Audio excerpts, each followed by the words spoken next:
Já, velkomin að Rauða borðinu. Það 8. mars og það setur svona svip á þáttinu okkur. Hérna í lok þáttarins ringi ég til New York þar sem að Rakel Adolfsdóttir Hún hefur skrifað ritgerðir Dýrleifu Árnadóttur sem að var kommunisti og kvenfrelsis sinni á fyrri hluta síðustu aldar. Og það voru kommunistar sem að fluttu þennan dag til landsins, ekki 8. mars, það var náttúrulega til, en 8. mars sem baráttudag kvenna. Og við ætlum að forvitnast Dýrleifu. Hildur Hákonardóttir, myndlistakona, kemur hingað og með henni Sigrún Inga Hrólfsdóttir.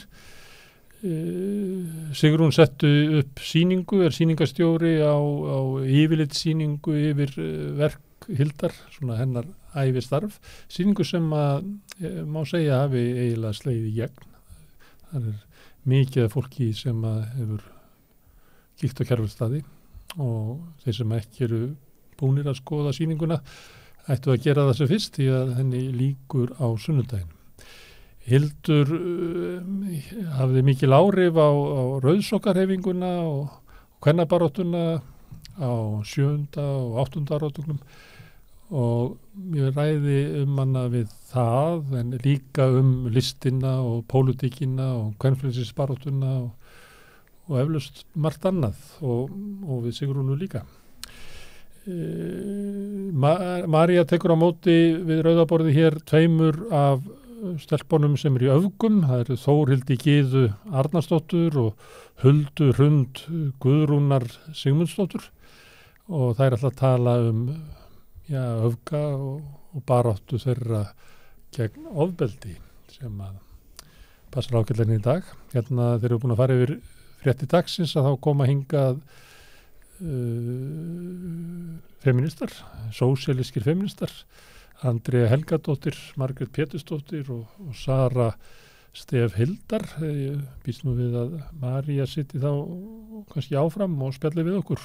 En María, þú með fréttir dagsins. En ég ætla að byrja á mynd sem að fyrsta sem að sá í morgun var það sem að þessum degi hringt inn. Einmitt. Þetta eru forstjórarnir. Forstjórar Kauphallarinnar hringja þarna inn alþjóðlegum baráttudegi kvenna. Já. Einmitt. Það hefði verið ofsalega gaman að ef að þær hefðu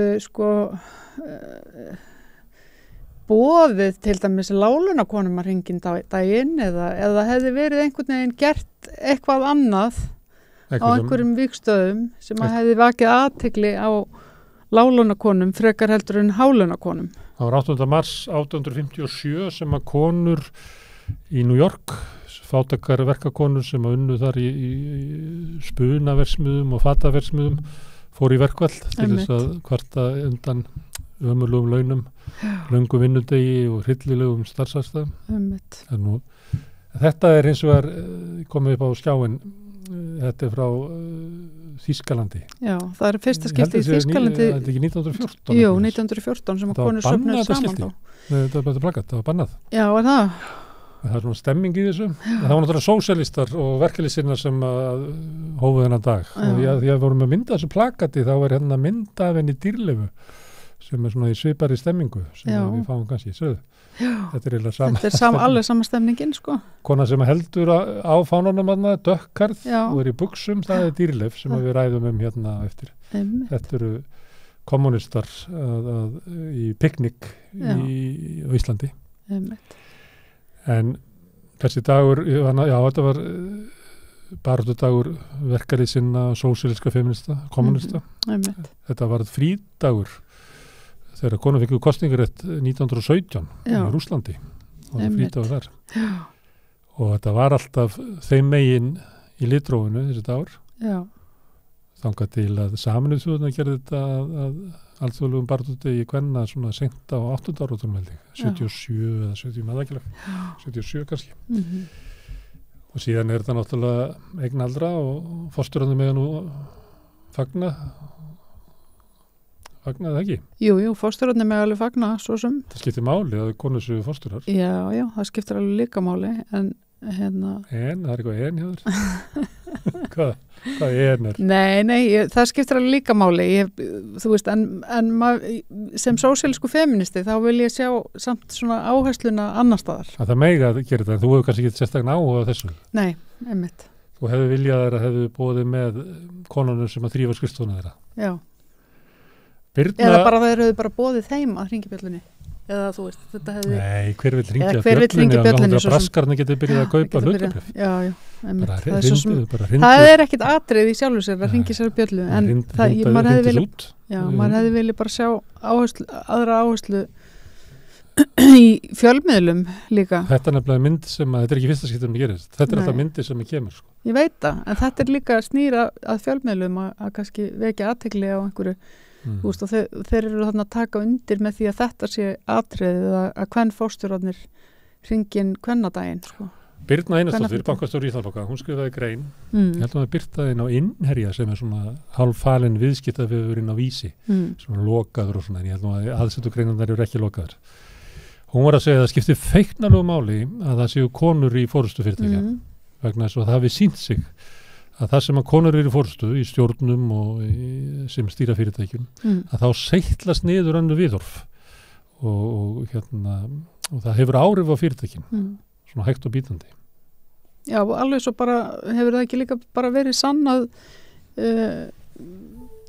að það sé gott að hafa bæði konur og kalla. Já, það fyrir sem á vinnustöðum. Á vinnustöðum. Já, ég held að. En erum að tala þetta út frá einhverju öðru þá?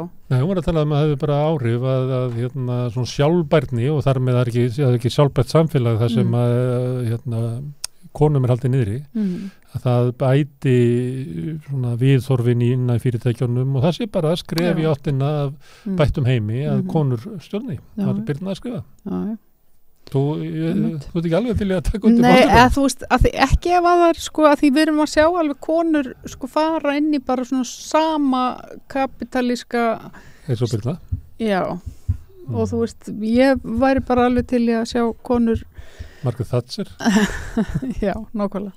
Þú veist, maður svona og það sem að ég er líka búin að spá í en ég meina við erum líka með sko samofi kvennabaráttunni þannig að þú veist friðar baráttuna þannig í upphafi og þú veist það er einhver angi sem að maður myndi vilja sjá einhvern veginn konur er svolítið herska á núna allavega utanríkisráðun okkar og talar eins og bara einhver herfóringi. Já, ég veit það.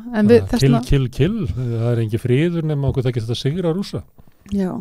Það er aldrei þótt verið að það er ekki góð fríðarstöfna. Nei, það er þannig ekki. En ég hefði viljað sjá kannski, en þú veist, það er kannski líka bara mitt þá að ég vil sjá kannski sósíalískari konur stýra heiminum. Já. En Marja mín, það er nú 8 miljardar af fólki í heiminum, þú getur ekki stjórnað þeim öllum, sko. Nei, ég vil bara svolítið að konur og menn geri þetta saman á friðsamanhátt. Já. Það var, ég tók nú ekki mikið eftir, ég hafði sagt frá Stígamótum, þau voru með viðburði í dag. Já, það var... En það er ekki ammali? Jú, voru alltaf ammali. Einmitt. En það er rétt, sko, að það er þessi mynd af fórstjórónum að hringja bjöllunni sem er orðið svolítið einkennistákn þessa dags, sko, já, einmitt. Kannski að því að sósíalískir feministar hafi ekki gætt þess að eigna sér daginn og halda honum á lofti. Já, einmitt. Bælum við því. Já. En hverju voru fréttinnar í dag?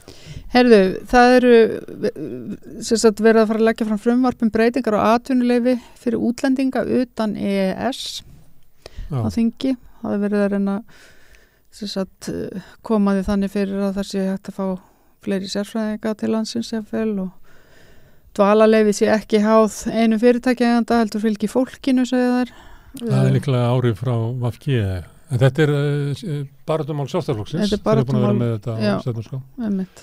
Ég held að þeir vilji sækja fyrirmynd til Kanada sem hafa boðið alla innflytjendur velkomna sem hafa sérfræði þekkingu eða einhvert valjú.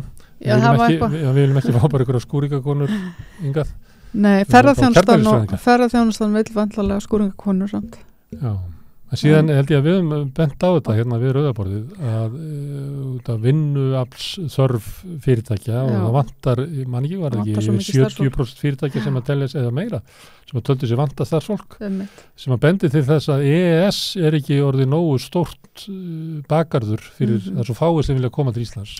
Þessar 500 milljónir sem þar búa, þær duga ekki til þess að manna Íslandshótel og það og þannig að en ég held samt að sko ég var nú að reyna að lesa þetta sko að því að þetta var svolítið óglöggar fréttinnar sem að er eiginlega alltaf, maður skilur aldrei sko hverjir nákvæmlega með þá allir koma, er það fólki sem er að sækja hæli hérna, getur það bara sótt atvinnuleyfi, það er ekki held ég.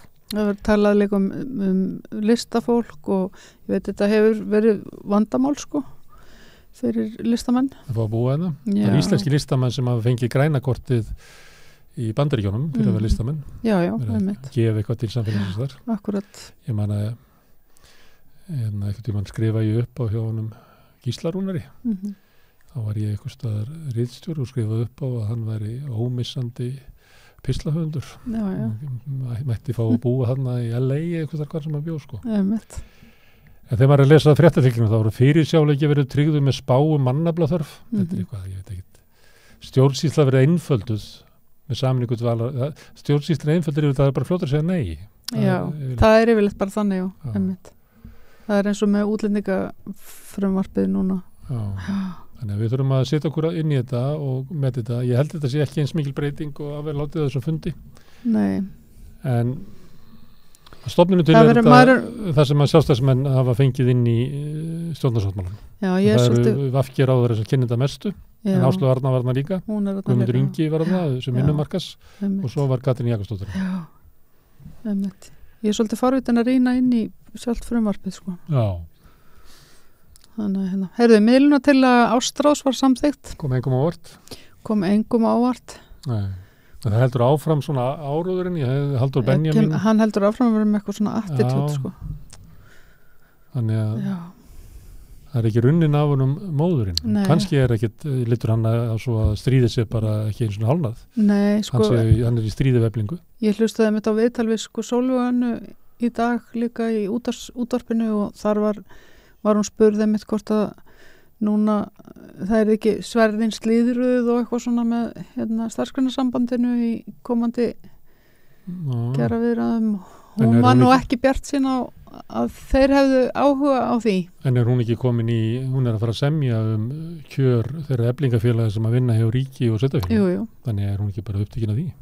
Jú, en það var verið að ræða við hana hvort að það... Hún sagði það hér, fyrir þá sem hlusta á Rauðaborðið, hún sagði að hún liti ekki svo á að það verið sitt að fara að tegja sig eitthvað til starfsmannsráðsins. Nei, en hún einmitt sagði það að henni finnst ekki svo stemning verið í gangi þar að þeir hefðu áhuga á slíðrasverðin. Nei. Þannig að þetta er á þann veginn. Þannig að þeir vilja hætta stríðinu að þá bara ringja þeir. Já, ringja þeir bara. En það er ekki hægt að ringi eitthvað sem er bara í einhverjum ham. Nei, einmitt. Og spyrja hvort þau eru vinir. Einmitt. Er það við vorum að ræða þjóðarsáttinni en í gær, það var líka rætt á þingi? Já, það var sama rætt á þingi.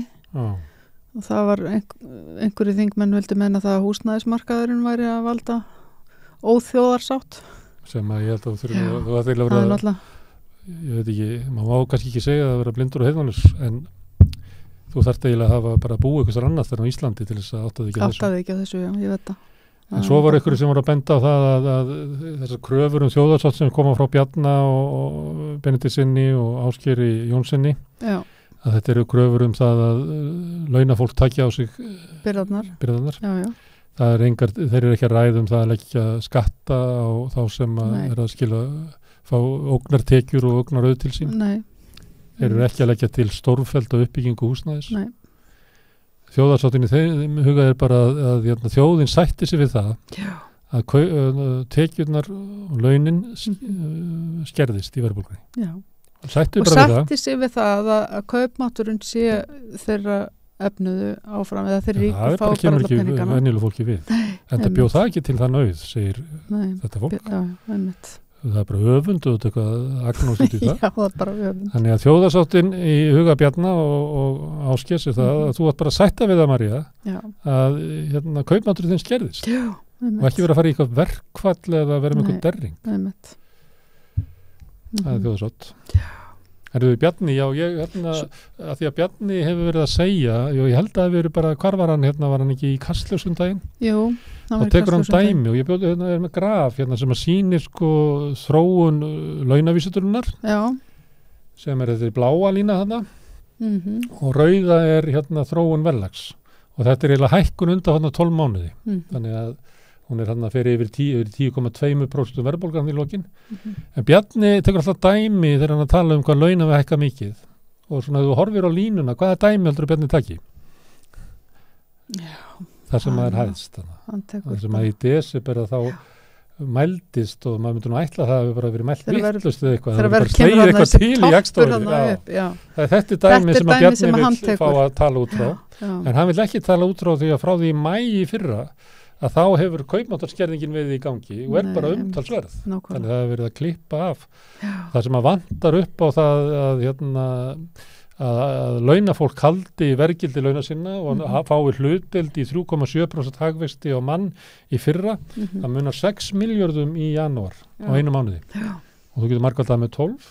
Það er þá 60-72 milljarðar sem að í svona árferði það sem að fyrirtækin að hækka sína vöru, þau hækka bara ef þau þurfa og umfram það sem þau þurfa, það er margbent á það, þetta er svo kallt hagnaðadrifin verðbólga, þá er þetta hækka umfram það svo þart. Þau geta gert það, launafólki getur það ekki, það verður að fara í verkfall eða eitthvað að vil hækka launin sín. Og þetta er bara staðan að í slíku samfélagi þá verður að flytja gríðarlega nauð frá launafólki til fyrirtækjana. Og þetta er staðan, þetta er það sem við búum við. Það sem ég kom ávart til ég var að skoða það var að Bjarni segir þetta, búin að segja þetta aftur, hann segir þetta í fjölmiðlum, það er enginn sem gerir athugasemd við þetta. Hann segir þetta nú þingi, það gerir enginn sem gerir athugasemd við þetta.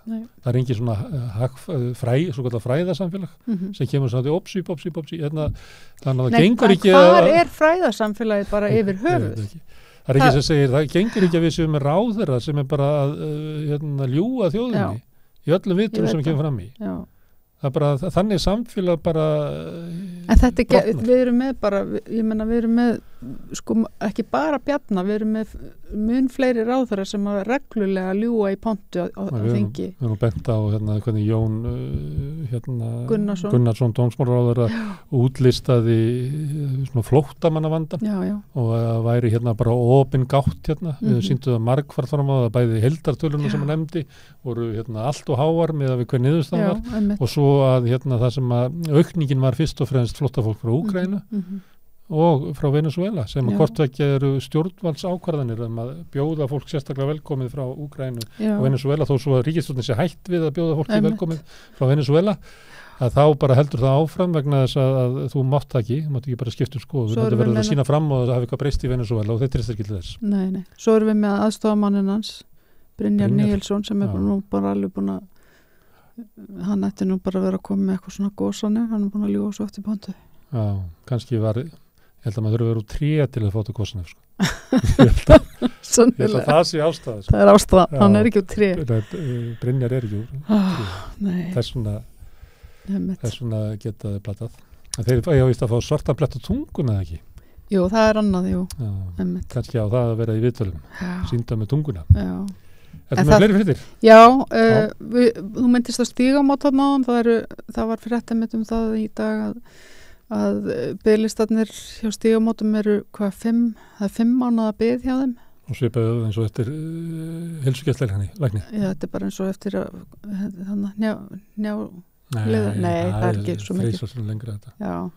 En er þetta svona merki að svona grunnkerfin okkar séu veik? Já, þetta er það náttúrulega. En þetta er líka merki það að bara fólk, það er bara, fólk er að fara að tala kynferðisofbeldi. En er ekki búið að vera sama röðin í mörg ár? 5 ár? Er það að versna? Já, það er að versna. Já. Ok. Já. Þannig að það er spurning hvað er hvað sko. Annars vegar er kannski að aukast að fólk er að segja frá og opna sig ofbeldi og svo kannski er meira ofbeldi. Hver veit? Það veit aldrei. Þetta er þraut, eða ekki? Það eru fleiri sem að kæra vegna út á umræðinni eða er ofbeldi aukast? Já, einmitt. Kannski vita það þannig á Stígamótum. Ég var að reyna að fá það til þess að tala við mig í dag en það er svo mikið afmælisfagnaður hjá þeim í dag þannig að það var ekki Hvað finnst þér þetta? Er ofbeldi aukast eða er umræðan að leggja þröskuldi fyrir það fólk klægi, kvarti? Ég held að það sé bæði sko. Ég grunar það sé bæði en það var einhver frétt samt frá Nóri daginn að ofbeldismál sé að aukast þar sko líka. Ég myndi veða það. Já, að fólk sé meira kæra og segja frá. Nei, ég er bara annað ofbeldi, ég býst við að ofbeldi sveiflist bara í takt. Já. Það er svona svona meira ég veit ekki hvað fyrrt ofbeldi. Fyrrt ofbeldi? Já, þú veist, menn að skjóta bara ókunna. Já, við sjáum það náttúrulega, getum séð það bara einmitt á stemningunni í samfélaginu svolítið einmitt. Eins og hérna núna ef við erum að fá öll þessi stungumál og það allt. Og svo náttúrulega út í Bandaríkjunum og svona sem er samfélag sem er að leysast upp í fyrringu og tilsvarsleysi. Já, einmitt. En það er líka náttúrulega kannski annað líka upp á teiningnum sem er náttúrulega bara rosalega kerfisbundin rasismi og annað sem hefur verið að valda. Það er þeirra löggan að skjóta sko. Já, það er líka það er ekki bara það er líka þegar verið bara að handtaka menn fyrir sko ekki neitt eða bara handtaka og handtaka og fylla fangelsina því þau eru engavædd. Við erum með alls konar svona hluti í gangi þar sem að skekkja líka. Tel ég. Ég er nú að tala um þetta stóra ofbeldi þegar menn bara fara að skjóta ókunna. Stundum í kirkju, stundum í næturkirkju. En við erum komin alveg langt út fyrir. Nei, ég veit það. Ég er að velta fyrir gott vegum að þetta er að fólk hlýtur að velta þessu fyrir sér. Já, einmitt. Ofbeldið. En eftir með mér? Herðu, já, það var öllu starfsfólki sagt upp hjá listanskólanum í dag. En eitt merki að stofnanir samfélagsins séu að grotna saman. Einmitt. Og við erum ekki þarna með heldur sömu áherslur á listgreinarnar að þeim sé gert jafnhátt undir höfði held ég og ég held að svona það vanti svolítið að dansin er svolítið skilin eftir þannig að það er spurning hvað gerist í því og óperan er líka hún er ennþá enga rekin. Hún var náttúrulega stofnuð sem enga Garðar Kortes og félagar. Jú, akkurat. En það hefur verið ákall um að stofna þjóðaróperu og kannski þurfum við líka að fara að skoða einmitt dansinn í þessu samhengi. Því var aldrei fram að óperan geti átt heima í Hörpu þrátt fyrir mótmæli allra óperusöngvara. Hörpa væri bara það væri enga aðstöð til þess að taka við leiksýningum. Nei, einmitt. En samt eru settar upp sýningar í Hörpu. Já. Ég held að það er ekki Madame Butterfly núna. Já, einmitt. Herðu, ertu með meira? Herðu, já. Sveitastjórn á Suðurnesjunum eða í Garði. Í Vogum fyrirgjöð. Villastjórn var hlust á sérfræðinga var þetta Suðurnesjalínu 2. Þetta er svona svolítið áhuga mál hjá mér. Já. Þeir voru með fund í dag og ráðherra mætti á fundin en þóttist ekki alltaf að gera neitt meira heldur en að mæta hann á fund þetta væri ekki á hans borði og innveða ráðherra Sigur Ingi Á hvaða borð er þetta? Þetta er á einhverju skipulagsborði, ég veit ekki þeir eru náttúrulega búið að ríkja ósætti þessa línu, hvernig að því þeir vilja fá hann í jörð þannig en ríki vill hafa hana, eða aðri vilja hafa hana í lofti. Líka fólki sem að býr utar á Suðurnesjum. Já. Þessu búið mitt í Garði og þau vilja fá þessa snúru. Þau vilja bara fá þessa snúru. Já, einmitt. En planið er að leggja hana bara í sama stokk í rauninni og Suðurnesjalínu 1 og þeir eru að benda á það og fagaðilar eru að benda á líka núna að það sé bara mikill ókostur vegna að þú ert ekki að auka öryggið eins og gerist daginn að lína 1 sló út og ef eitthvað gerist ef við fáum eldgos eða eitthvað á þessu svæði þá er þetta ekkit bætt öryggi með því að hafa línu 2 í sama stokk sko. En jarðfræðingarnir vilja þeir hafa þetta í jörðu eða í loftinu? Ég held að þeir vilja hafa þetta í jörðu sko. Ég var að byrja þetta slitnar ef að fyrir raun yfir raun svo heitt sko. Þú veist þetta grafa hans í djúpt. Já, en er það þeirra rök? Ég ætlaði eitthvað að fara að skoða fáum bæjarstjórana í Vogum. Já, ég ætlaði eitthvað að fara að skoða. Ég veit að Suðurnesjabæ. Já, við þurfum eitthvað að fara að skoða rökin með á móti þessu máli. Leysum allavega í okkar huga hvað þetta mál snýst. Einmitt. Eitthvað meira? Gerum það.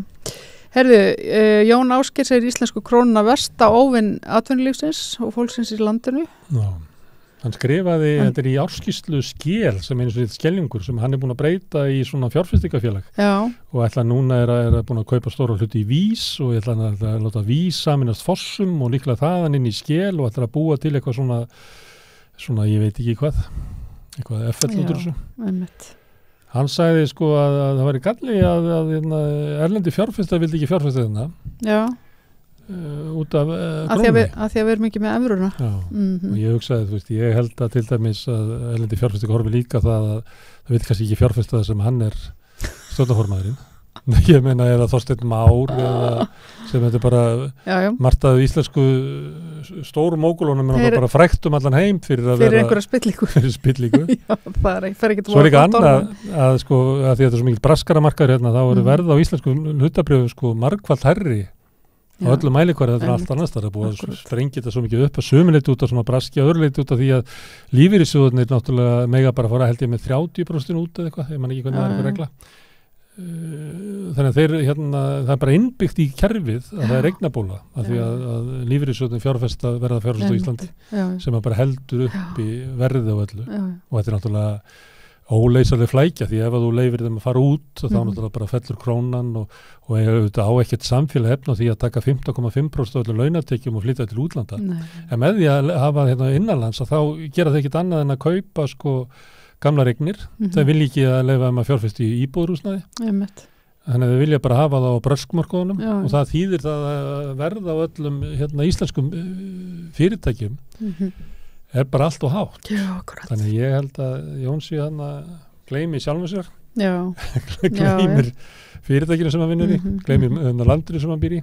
Ég held að það svo náttúrulega erlendi fjárfestur kannski jafnvillis og íslenskis, ég segi það ekki. Maður þetta ekki. Herðu, hoppukastala slysið, málinu var ekki vísa frá. Nei. Þeir fóru fram á það sem þessir 5 fóru fram á það því þeir eru vísa frá. Þetta er náttúrulega rosalega erfitt mál því að þeir sem eru ákærðir eru sjálfboðlegar. Þannig að það kemur ykkur að drefa eitthvað vegum. Ég held þessi KA, ég vona það er náttúrulega ef maður eru Akureyri þá skiptir það bara öllum máli hvort þessi KA eða Þór. En hvað er það? Þá er bara eitthvað svona á eitthvað fjáröflunardagur eða eitthvað. Það setur engin upp hoppukastala hérna í frá. Nei, en ég held að mennindir hafi illa gert sér grein fyrir sig hvað það voru að gera. Já, alveg bóttið. Það er náttúrulega hlýtur að vera. Þetta var náttúrulega svakalegt slys sko og það lýsingarnar af fólki sem horfði á þetta voru bara allt í einu sérða bara börn á einhverju flugi. Já, töldu verið 20-30 metri upp í loftið og svo bara raplaði bara gríðarlega alvarlegt slys. Já. En það að hvort að mennindir hafi átt að segja á því hvað þið voru að gera og hvað þetta var mikið undir. Já, hvað skipti miklu máli að gera þetta samkvæmt bókinni. Svona íslenska leiðin er svona kemur að kvíla svo, drífa sig eitthvað svona stemming sko. Já, einmitt. Þannig það hefur verið að en svo sem kemur í ljós. Þetta kemur í ljós. Þetta er komið. Já, þetta er komið. Og þá snúum okkur að ekki fréttum dagsins heldur bara deginum í dag, 8. mars. Ég ætla að tala hér við feminista sem eru held ég allir sósíalista líka og spurja þennan gamla kvenfrelsisdag sósíalista og kommunista frá því á síðustu öld. Þetta er augnablik.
Já, herðu, það eins og framöðu komið 8. mars í dag sem er alþjóðlegur baráttudagur kvenna. Þetta dagur sem á uppruna sinn í róttækri kvennabaráttu, sósíalista og kommunista og verkalýðsbaráttu. Og til að ræða þetta, kvennabaráttu í tilmældeginum hingað komnir nokkru sósíalistar. Það er ekki rétt gískað hjá mér. Sósíalískir feministar. Sósíalískir feministar. Hérna er Sara Stef Hildar, Margrét Pétursdóttir, María Pétursdóttir, það eru ekki systur, og Andrea Helgadóttir. Verið velkomnar. Þetta eru allar systur. Við erum samt allar, við erum allar systur. Herðu, hérna þessi dagur á þessar rætur og ég veit að róttæku fólki finnst vænt um þennan dag og þessar rætur þessar dags, en það hérna hins vegar bráðum 50 ár sem að Sameinuðu þjóðirnar gerðu þennan dag bara baráttudegi kvenna og þar með þetta eiginlega dagur allra kvenna og forstjórarnir í Kauphöll með ringjan inn og allt það, en hvað finnst ykkur þetta? Langar ykkur að eiga dag fyrir róttæka kvennabaráttu? Já, ég sá okkur langi allar til að segja dag fyrir róttæka kvennabaráttu og ekki einmitt. Það væri þá þessi dagur? Það væri þessi dagur, sko. Ef hann hefði kannski ekki verið tekinn svona gíslingu, þannig að það væru þarna nokkra systur að hringja bjöllunni í morgun, sem var áhugavert. Heitir hann yfir höfuð baráttudagur á ensku? Er hann ekki bara International Women's Day? Já. Þannig að það ekkert baráttu einnig, það minnst á íslensku, þá þetta þá það þetta tengja við baráttu sem enn áhugaverða, já, ég ljósi þess að það en ekki bara svona var ekki líka bara Stalin tímanum að þá var þessu breytti í einhvern mæðradag einhvers konar líka skilst mér, ég var að lista þar þetta Já, þetta fer kannski svona svolítið þessa leið, sko, þú veist, sem er mjög gjarnt fyrir allt kvenna, það svona dunkast einhvern veginn niður, þú veist, og missir einhvern veginn virði sitt eða vægi sitt, vil ég freka segja. Uppalveg í Sovétríkjunum var hann tengdur kosningarétti kvenna og hann var náttúrulega tengdur fyrir þann tíma var hann tengdur baráttunum kosningarétt. Það var ekki bara tengdur febrúarbyltingunni eða þannig bara ekki 8. mars það var einhver konur kosningarétt. Þetta var bylting. Það er svona grasrótabyltingin, sko. Það er alveg baráttudagur. Það er ekki bara svona kosningabarátta eða kosningaréttar eða já.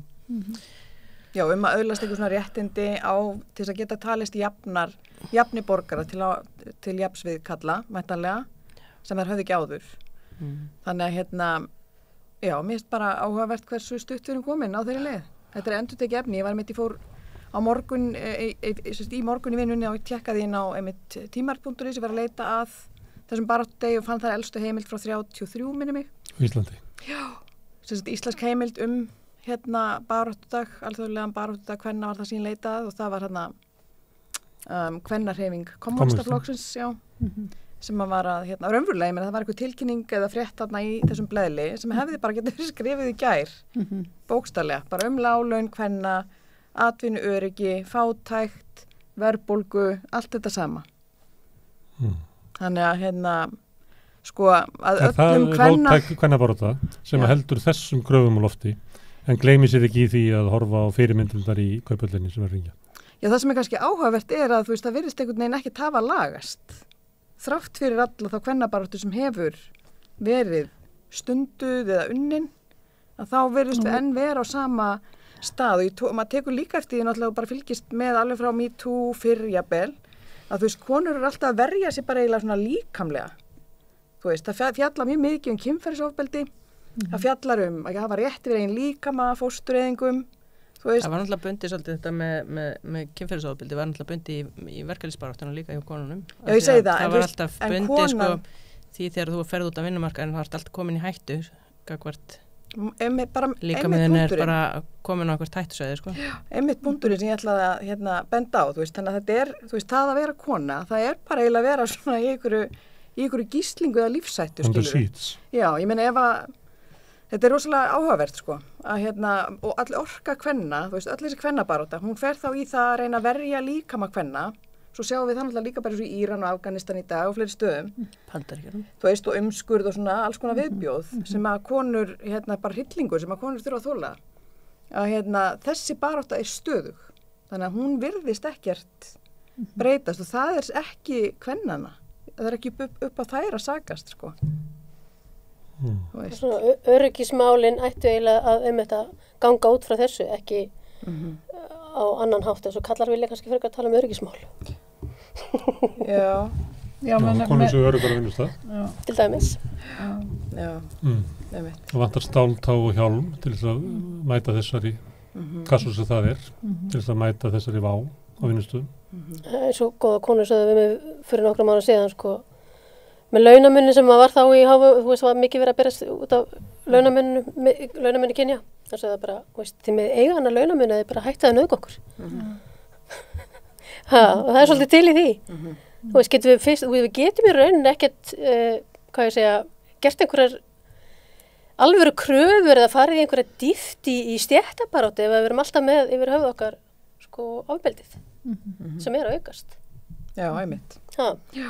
Þannig að konum haldið uppteknum með þessum hætti, þú veist, vil ég bara meina. Þú veist, það bara stöðugt, af hverju breytist þetta ekki, það ekki vegna þess að... En þetta náttúrulega kannski, þú veist, þetta náttúrulega bara eins og í stríði, öllum stríðum, þá þetta bara einn taktík, sko, og það náttúrulega bara stríð gegn konum. Já, svo það, já. Kannski bara málið líka. Já, en svo ég menna kalla kæmist ekki í stríð ef við værum ekki heima. Nei, en kalla kæmist ekki í, eða þú veist, forsendurnar. Mér er svo áhugavert bara að hugsa þetta þannig, svona forsendurnar sem þú hefur til þess að vera kona í þessu samfélagi. Það alltaf einhvern veginn algjörlega, þú ert alltaf skilgreind út frá köllunum. Þar með talið, einmitt í stríði, eða hvort að þeir komist til vinnu, til þess að búa til hagvöxtinn, þú veist, til þess að búa til allar þessar arðgreiðslur. Það af því að það kona, þessar ósýnilegu konur. Já, þær eru að búa til forsenda fyrir því að það sé hægt, sko, yfir höfuð. Þannig að mér finnst þetta alltaf vera einhvern veginn rangur endi á. Þú ert samt að segja að þarna 36, það hafa verið kröfur. Já. Það var hærri laun. Já. Jafnrétti. Já, svona efnahagslegt sjálfstæði, sko, já, af því að ég meina í grunninn þurfa þá það engin árangur nást þar. Nei, en ég meina þeir náðu einhverjum smá árangri, þú veist, í Austur-Evrópu sín tíma. Þar auðluðust konur efnahagslegt sjálfstæði og þar með auðluðust þær svona kynferðislegt sjálfstæði. Þannig að það bara registrerað með rannsóknum að þær voru ekki, sem sagt kallarnir þar, höfðu ekki jafn mikið líkamlegt vald yfir þeim eins og konunum í vestrinu, þannig eins og við vorum að tala með daginn. Þannig að það allavega vísbending það að ef að konum hlottnast svona efnahagslegt sjálfstæði, þá sé hægt að ná einhverju raunverulegu svona jafnræði og bú ekki í þessari skökku menningu sem að við búum í, sko. Þá kannski hjálpar það til líka að minnka ójöfnuð, sko.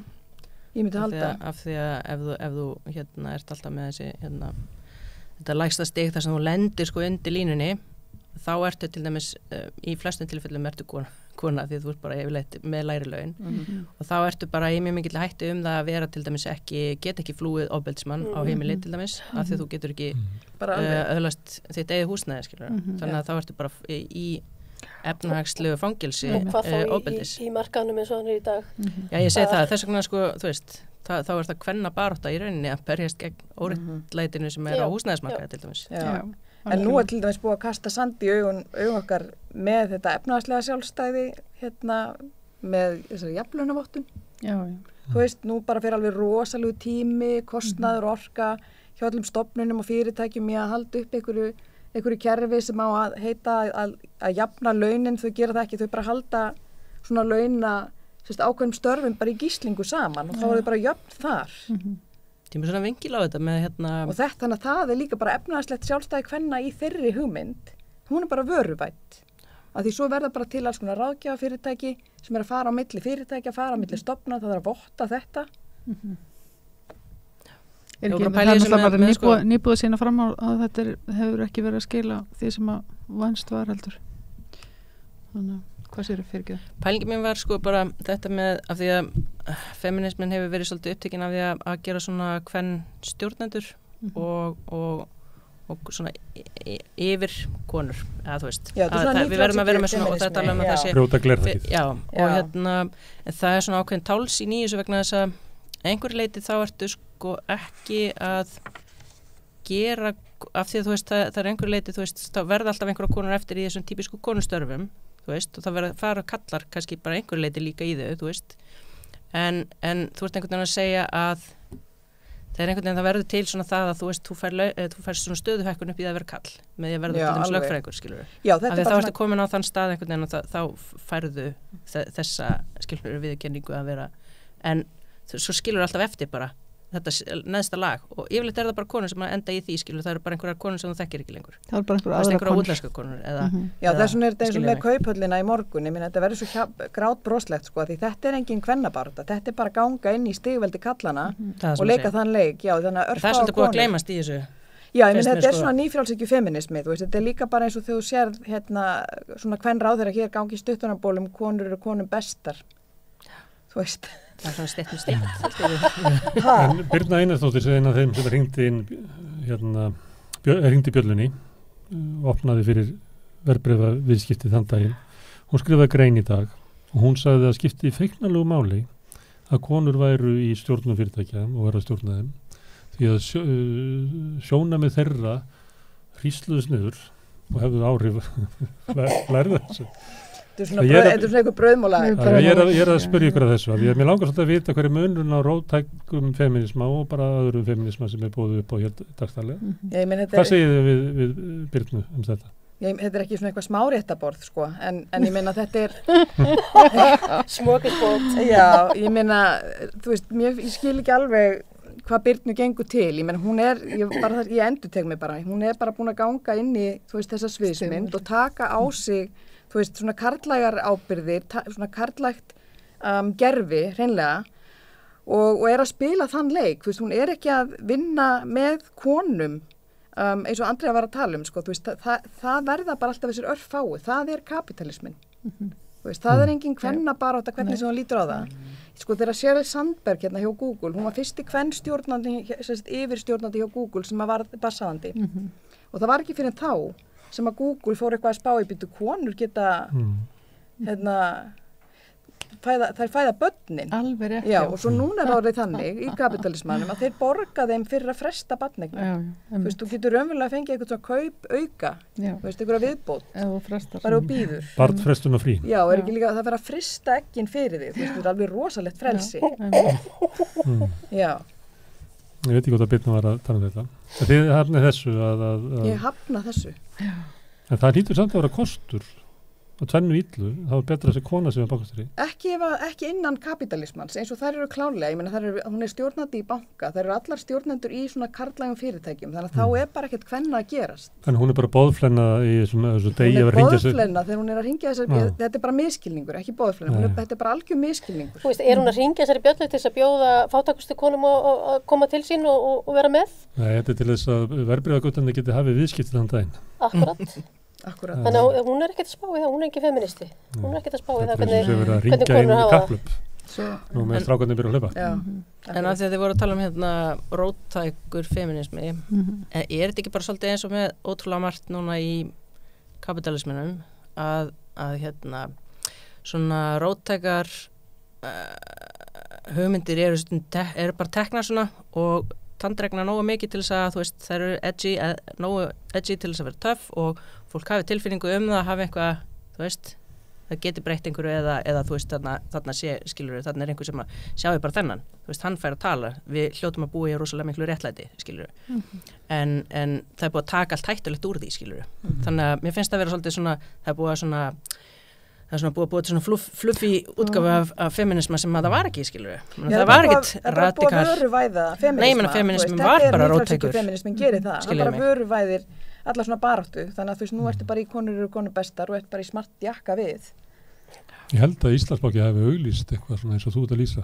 Það sem var svona baráttu konur sem voru hérna úti sem var einmitt pakkað svona inn í selófann. Ég meina þetta er eitthvað svona mér minnir að það veri Adorno og Horkheimer eða eitthvað sem að tala um þetta sko, í varandi fjölmiðla hérna, það var þá í varandi kvikmyndi sko, að þú veist, tekur tekur eitthvað sem radikal og býr til þess að, eins og segir, það í rauninni búa til einhverju vöru úr því, en þú verður að passa, skilur, að taka það ekki alveg í sundur, skilur, þú verður að skilja eitthvað eftir og þú veist, þetta oft notað með ef maður að segja, þú veist, það var eitthvað missetti einhvers staðar, já, hann sjáði bara þennan og þá var bara, hvar var allir hinir og hvað með ef hann var bara þessi eini tóken sem hann mátti vera, skilur og restið maður síðan bara tekinn og kasta át já, þið vitið. Hvað er róttækur feminismi, svo ég geti skilið það í aðgreindum frá meginströms feminismanum? Og ef þið getur kannski sagt hvað það væri á þess að segja sko hvað það ekki. Þetta er gamalt triks og skilgrina hver maður á þess að nota orðið ekki. Já, viltu fá skilgreiningu á róttækum feminisma? Já, ég meina það er náttúrulega alls konar feminismi til, sko. Þannig að ég veit ekki hversu djúpt við eigum að fara, en ég myndi allavega skilgreina róttækan feminisma sem bara berst í jaðrinum, er á jaðrinum og er að reyna að berjast fyrir eins og þessu, svona grunnforsendum fyrir lífsgæðum. Stetta bara átt að... Já, er að hafa bara sér efnaðslegt jafnrétti. Þannig að fólk bara eins og við erum að horfa núna bara síðast í þessari deilu SA gegn láglaunafólki, að fólk geti haft laun sem það getur lifað af og undir það færi bara róttækur feminismi. En svo getur við farið líka á aðrar slóðir með sko, svona einhvern radikal feminisma sem ég held að séum ekki að tala um hér. Sko. Þú ert í rauninu svolítið að tala um þetta er kannski að en róttæki feminismi berst gegn berst í rauninni gegn óréttlátu kerfi. Já, ég meina... Kapitalismanum. Já, ég meina... Þannig að þú verður að berjast á móti kapitalismanum og alltaf að vera róttækur feministi. Já, í ríkjandi menningu sko? Allavega, þá þurfum við að vera þar, sko. Við verðum alltaf að gera okkur grein fyrir að hagkerfi sem við erum búin að lifa við hérna, það er að eyðileggja rosalega margt. Já, ég held að róttækur feminismi sé bara, sko, svolítið sósíalískur feminismi í rauninni. Að það er bara, já, við erum bara, í rauninni á sömu blaðsíðu og bara kommunistaflokkurinn þannig lagað séð. Já, og líka kannski það sem að einkennir hann er að þetta er ekki bara konur, þetta er bara þau sem standa, þau sem standa verst. Við erum ekkert að fókusera bara engungu á konur. Þessum jaðarinn, línan, ef það er eitthvað lína. En ég minni í raun getur róttækur feminismi aldrei verið neitt annað en bara barátta gegn kapitalisma í þeirri sko, menningu sem við búum í núna. En er það ekki gegn feðraveldinu líka? Ég ætlaði að segja feðraveldi, sko. Ég myndi segja kannski... Arja var eiginlega að skauta fram með að vera að segja sko, róttækur feminismi verið eins og kommunistandi sem hafði bara einn anstæðing sem var kapitalismin, en róttæki feministar hljóta að hafa feðraveldi sem anstæðing. En er það ekki kapitalismin? Mér finnst það eiginlega næstu að vera saman hluturinn. Kapitalismin er alltaf til dæla ný orðin til, þannig að konur voru ekki frjálsa fyrir þann tíma. En ekki kapitalismin er meira hagkerfi og feðraveldi er meira svona samfélagsgerð. Jú, en það sem ég meina er sko að kapitalismin er svo mikið sko hagkerfi karla. Já, algjörlega. Kapitalismi er farvegur feðraveldisins í dag. Já, það er eiginlega þannig sko. En er þetta kannski einhver veldi, þú veist það sem þú ert að lýsa er líka bara svona barátta gegn sko svona stigveldis setningu, þú veist. Það er að þú ert alltaf með eitthvað stigveldi, alveg saman hvort það er feðraveldis stigveldi eða hvort það er arð stigveldi, skilur að þá endar með einhvern í botninum einhvern veginn.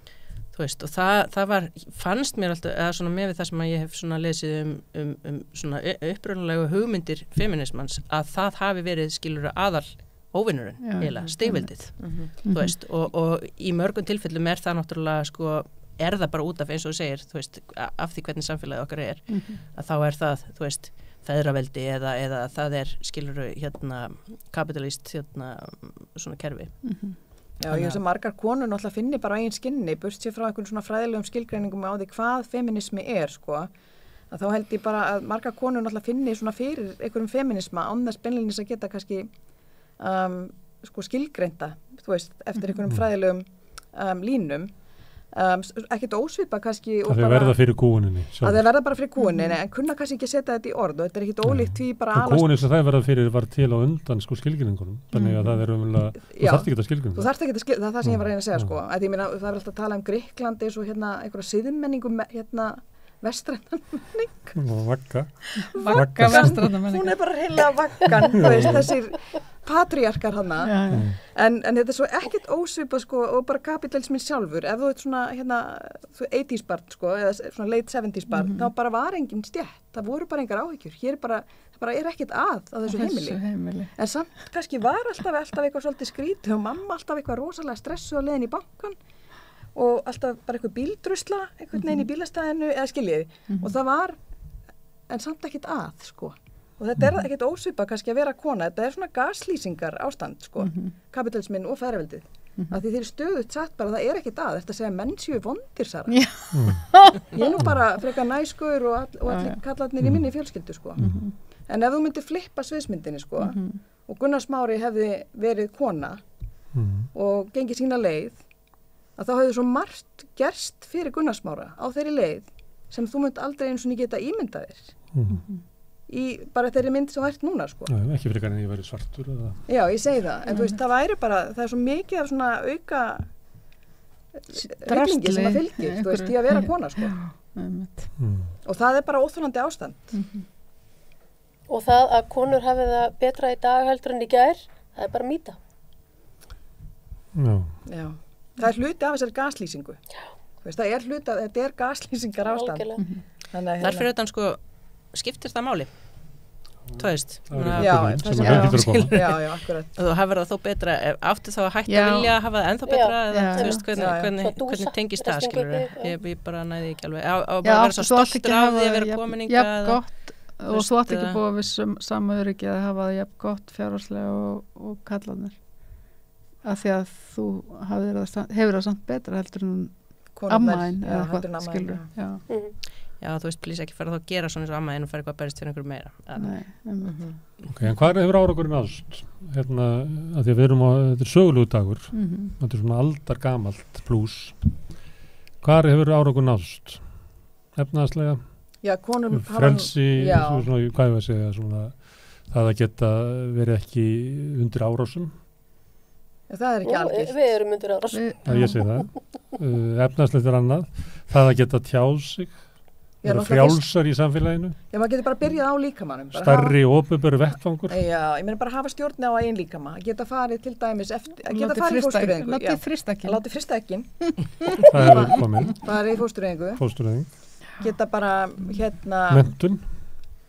Ég meina hvernig var þetta með skattana? Ég var nú að hlusta alveg frábæra svona þríþátt á RÚV hjá Þórildi með það sem hún talaði við konurnar í kvennalistanum. Og þar kom fram með þetta upp á 1980 þá voru 77% af giftum konum sem voru komnar út á vinnumarkaðinn. Ég man sko mamma skildi 75 eða 6 og ég man bara það var alltaf rosalega mikil skömm sem fylgdi þessu að vera fráskilin. Það er einn árangur að geta skilið. Til dæmis. Það er ekki lítið. Það er nú ekki lítið. Mamma var fyrsta kynslun sem að skildi. Já, einmitt. Og það er svona að geta ráðið sér sjálf, sko.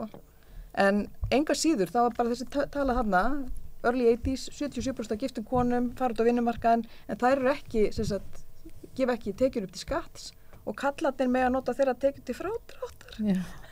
Já, er ekki ennþá svolítið vesen að ná fram skilnaði ef að maki vill ekki lifa þar? Jú, það er þannig. Það getur bara verið erfitt, já. Þú getur bara verið skilin til þess að borða og sæng í 1.000.000 ár til þess að bjarga kallinn, raunverulega, til að koma undan fjármunum. Svo bara getur plaggi verið þannig, bara skilin að borða og sænga eilífu. Og það er að gera börn arflaust þannig. En við erum svo mikið betri heldur en muslimannir í þessu, sko. Er það ekki alltaf sagt? Já, einmitt. Vorum við að reyna að fara að rifja upp hvað hefði gert einhver árangur. Ég var svona datt í huga að það væri hægt að horfa á það og svo ætlaði ég náttúrulega að spyrja hvað verið þá brýnast að gera núna. Hvað hefur við setið eftir? Ef við byrjum það er augljóst eftir hrun að þá er svona áhersla á stéttir miklu meira heldur en var þessu tíma sem þú veist að lýsa þessum að var verið að halda því fólki að var í stéttlu samfélag og að sömurleiti gildi það bara víða Vesturlönd þó að í sömur löndu sé svona ríkari menningarleg hefð fyrir svona stéttar skilningi bara í Bretlandi og svona sem að stéttaskiptingin inngrónari. Já, konungsfjölskylda. En það hefur verið miklu meira umræðum stétti núna og ég held að þú veist bara eftir hrun að það fóru bara verið byrjað að kenna Marx aftur í háskólanum og svona því að fólk fattaði að það vantar eitthvað inn í skilningu okkur á heiminum. Hvaða áhrif hefur þetta haft á femíníska baráttu? Góð spurning. Sko, stéttskipting að við séum komið meiri vitund en það vantar þá upp á að við séum með einhverja vitund kynskiptingu og hvernig hún fer fram. Akkur ræðum við það ekki leið við tölum stéttskiptinguna. Því að ég alveg sama hversu vel okkur gengur að berjast fyrir okkar stétt, að þá verðum við alltaf samt einhvers staðar út í horni út í jaðrinum. Já, ef við tölum ekki kynskiptinguna, tvíhyggjuna eiginlega, sko, það er náttúrulega hluti af þessu feðraveldi og kapítalisma, það er þetta rosalega einfalda valdakerfi, bara kall-kona. Þú veist, og það er náttúrulega það sem að bæði feðraveldið og kapítalismi kannski vinnu gegn, það er að þetta sé að vinna gegn því að þetta sé einhvers konar róf, að því það er miklu auðveldar náttúrulega að stjórna þessu bara í svona tvíhyggju, sko. Þannig að þetta er náttúrulega einhverju liti bara mjög samofið. Sko ég ekki fræðikona í feminisma þannig að ég bara ég myndi halda samt sko náttúrulega bara við sjáum þetta bara í Eflingu, þú veist, þar fer saman láglauna kvennabarátta bara mjög öflug og vissulega hefur eins og Sólveig Anna, ég meina hún hefur bara opnað augum í margar fyrir því hvað það skiptir miklu máli að setja þetta á dagskrá, þú veist, þannig að kannski líka En sömuleyti eins og einhverjir feministar vilja ekki heyra þetta óþægilegt. Ég ætla að koma inn á þetta af því að þú fórst að nefna þetta með stéttirnar og hvort þetta hefði einhver áhrif á feministarna. Ég hef nefnilega ekki einhvern veginn tekið eftir því að það hafi breytt eitthvað mikið orðræðinu svona. En svo það er náttúrulega líka. Já, og svo séu frekar kannski, ég menn að þetta var svona pínlítið eins og þetta sem við ræddum um daginn að það verið þetta, þú veist, að fara að tala um það það var færsla frá henni einhverju Sóli Tómasdóttir sem hafði verið að tala um það að hún myndi alltaf bara klappa upp einhverju konu sem verið í fronti ef hún verið umdeilt konu í fronti, leið að kemur sér Sólveig Anna þá er hún alltaf hætt við þannig að þetta er rosalega eitthvað vandræðilegt að hvað þær eru ekki til í að taka þetta inn á sig eða þú veist, taka þetta með. Feminismi samt bara margar, hópar af mjög ólíkum konum, þannig að það var alveg rétt sem Sólveig sagði þar að það, þú veist, myndir aldrei biðja einhvern fjölbreyttan hóp karla endilega að standa saman bara þeir eru karlar sko, þú veist, í einhverju skiljiði mig, þannig að ég ekkert heldur vissum að ég ekkert heldur vissum að svo umræða hjálpi endilega, þú veist, þeim baráttum sem þeir hópar standa í sem að umræði, þannig að hvort sem það eru svartir kallar, þú veist, að þeir eru allir að standa saman.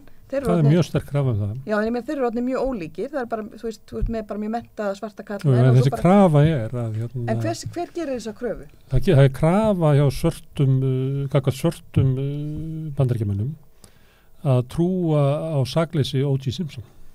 Það er bara raunverulegt og það er bara margir sem bara myndu aldrei fara að tala einhvern veginn gegn honum eða halda því fram að hann væri sekur vegna ég veit það ekki sko en ég veit það ekki en hver gerir kröfu á að allar konur séu feministar og allir feministar standi saman en ég held hver er það sem að gera það kröfu? Nei, það sem ég var nú bara benda var sko bara þannig að var skiluru af því við vorum að tala um þetta með stéttirnar og það hefði orðið svona áberandi skiluru menna í hruninu þá tökum við eftir því að þú veist þá við séum öll saman í einum báti þá þú veist sekkubáturinn pínlítið og þá draukna allir sem er í vélarrúminu eða þannig þú veist þá bara ég menna það hafi ekki skilað sig kannski beinleinis og þegar einhver kemur fram þú veist eins og mér finnst til dæmis með hana Sólveigu að ég tek ekki eftir því að það sé svona feminísku stuðningu við hana beilinnis. Ég sé það ekki frá þessum svona mest áberandi. Og sérstaklega ef þú ert að tala um skilur, þarna var hún að tala um að þú veist, hún myndi styðja ríkislögreglustjóra, þú veist, bara út af því hún væri umdeild kona í fronti en hún síðan ræðist hún skilur á Sólveigu fyrir það að vera einhvern veginn umdeild í fronti, eða þú veist, skilur hún er búin að ganga bak orða sinna, skilur mig. Já, ég held að þetta sé bara mjög flókið á svona lítilli eyju, ég meina það voru persónuleg tengsl alveg klálega, þú veist, sem á allu því að þessi svar hennar við grein Stefáns Ólafssonar fór eins og hún fór sko. En Andrea, þú ert að segja að sko stéttaskipting hefur haft áhrif á samfélagsumræðuna eftir hrun.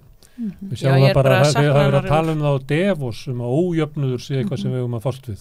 Það er bara að þetta hefur haft mikil áhrif á samfélagsumræðuna, hvort sem að það er yfirborðslegt og kapitalismi reyna að pakka því inn til þess að geta ráðið við það eins og þú veist að lýsa það gerir það. Eftir að segja það að þessi stéttar baráttan hefur haft, stéttaskipting hefur haft áhrif á almennumræðu, að það hefur ekki náð inn í femíníska umræðu á Íslandi. Ég veit ekki, ég minnst ekki verið ábyrjandi allavega. Nei. Ég var samt að segja, sko, mér finnst samt orðin miklu meiri meðvitund meðal feminista það að það sé til mismunandi feminismi. Sú meðvitund fannst mér ekkert vera voðalega mikil hérna bara fyrir nokkrum árum síðan. Eins og það var eitt klúbur. Já, eins og allir feministar ætti að vera sammála. Já, samanber þetta ég bara stend með öllum konum. Og það var, þegar það var munið líka og þá var þetta rosalega viðkvæmt líka ef að þú gast ekki kvittað undir eitthvað ákveðu, þá gast ekki sagt þú væri feminist, þú varst bara jafnréttissinni munið þessar umræðu. Þannig að ég held að síðan þá, ég man bara þegar Sanna Magdalena fer inn í borgarstjórn fyrsta skipti og talar hvítan millistætt feminisma og Heiða Hilmi stendur upp og segir bara það er ekki til neitt sem heitir hvítur feminista millist. Ég held að það myndi engin voga sér að segja þetta í dag. Feministi voga sér að segja þetta í dag, sko. Ég held að Heiða myndi ekki segja þetta í dag. Ekki svona meðvitaður, þú veist svona. Nei, það held ég ekki. Ég held ekki, sko. Það þýðir ekki lengur að segja að ég er feministi og að segja hvers konar sem feministi. Því það er merkingalust að vera bara feministi. Nei.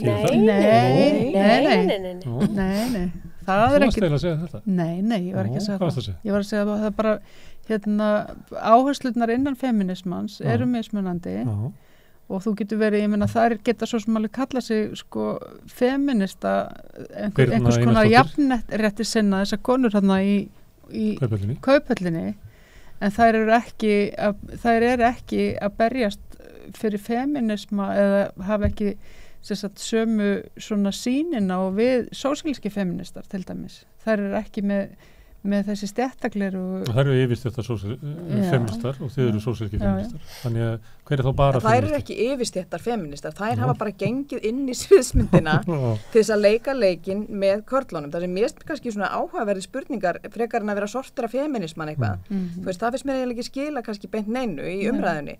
Það sem er áhugavert að velta fyrir sér er bara einmitt af hverju næst ekki.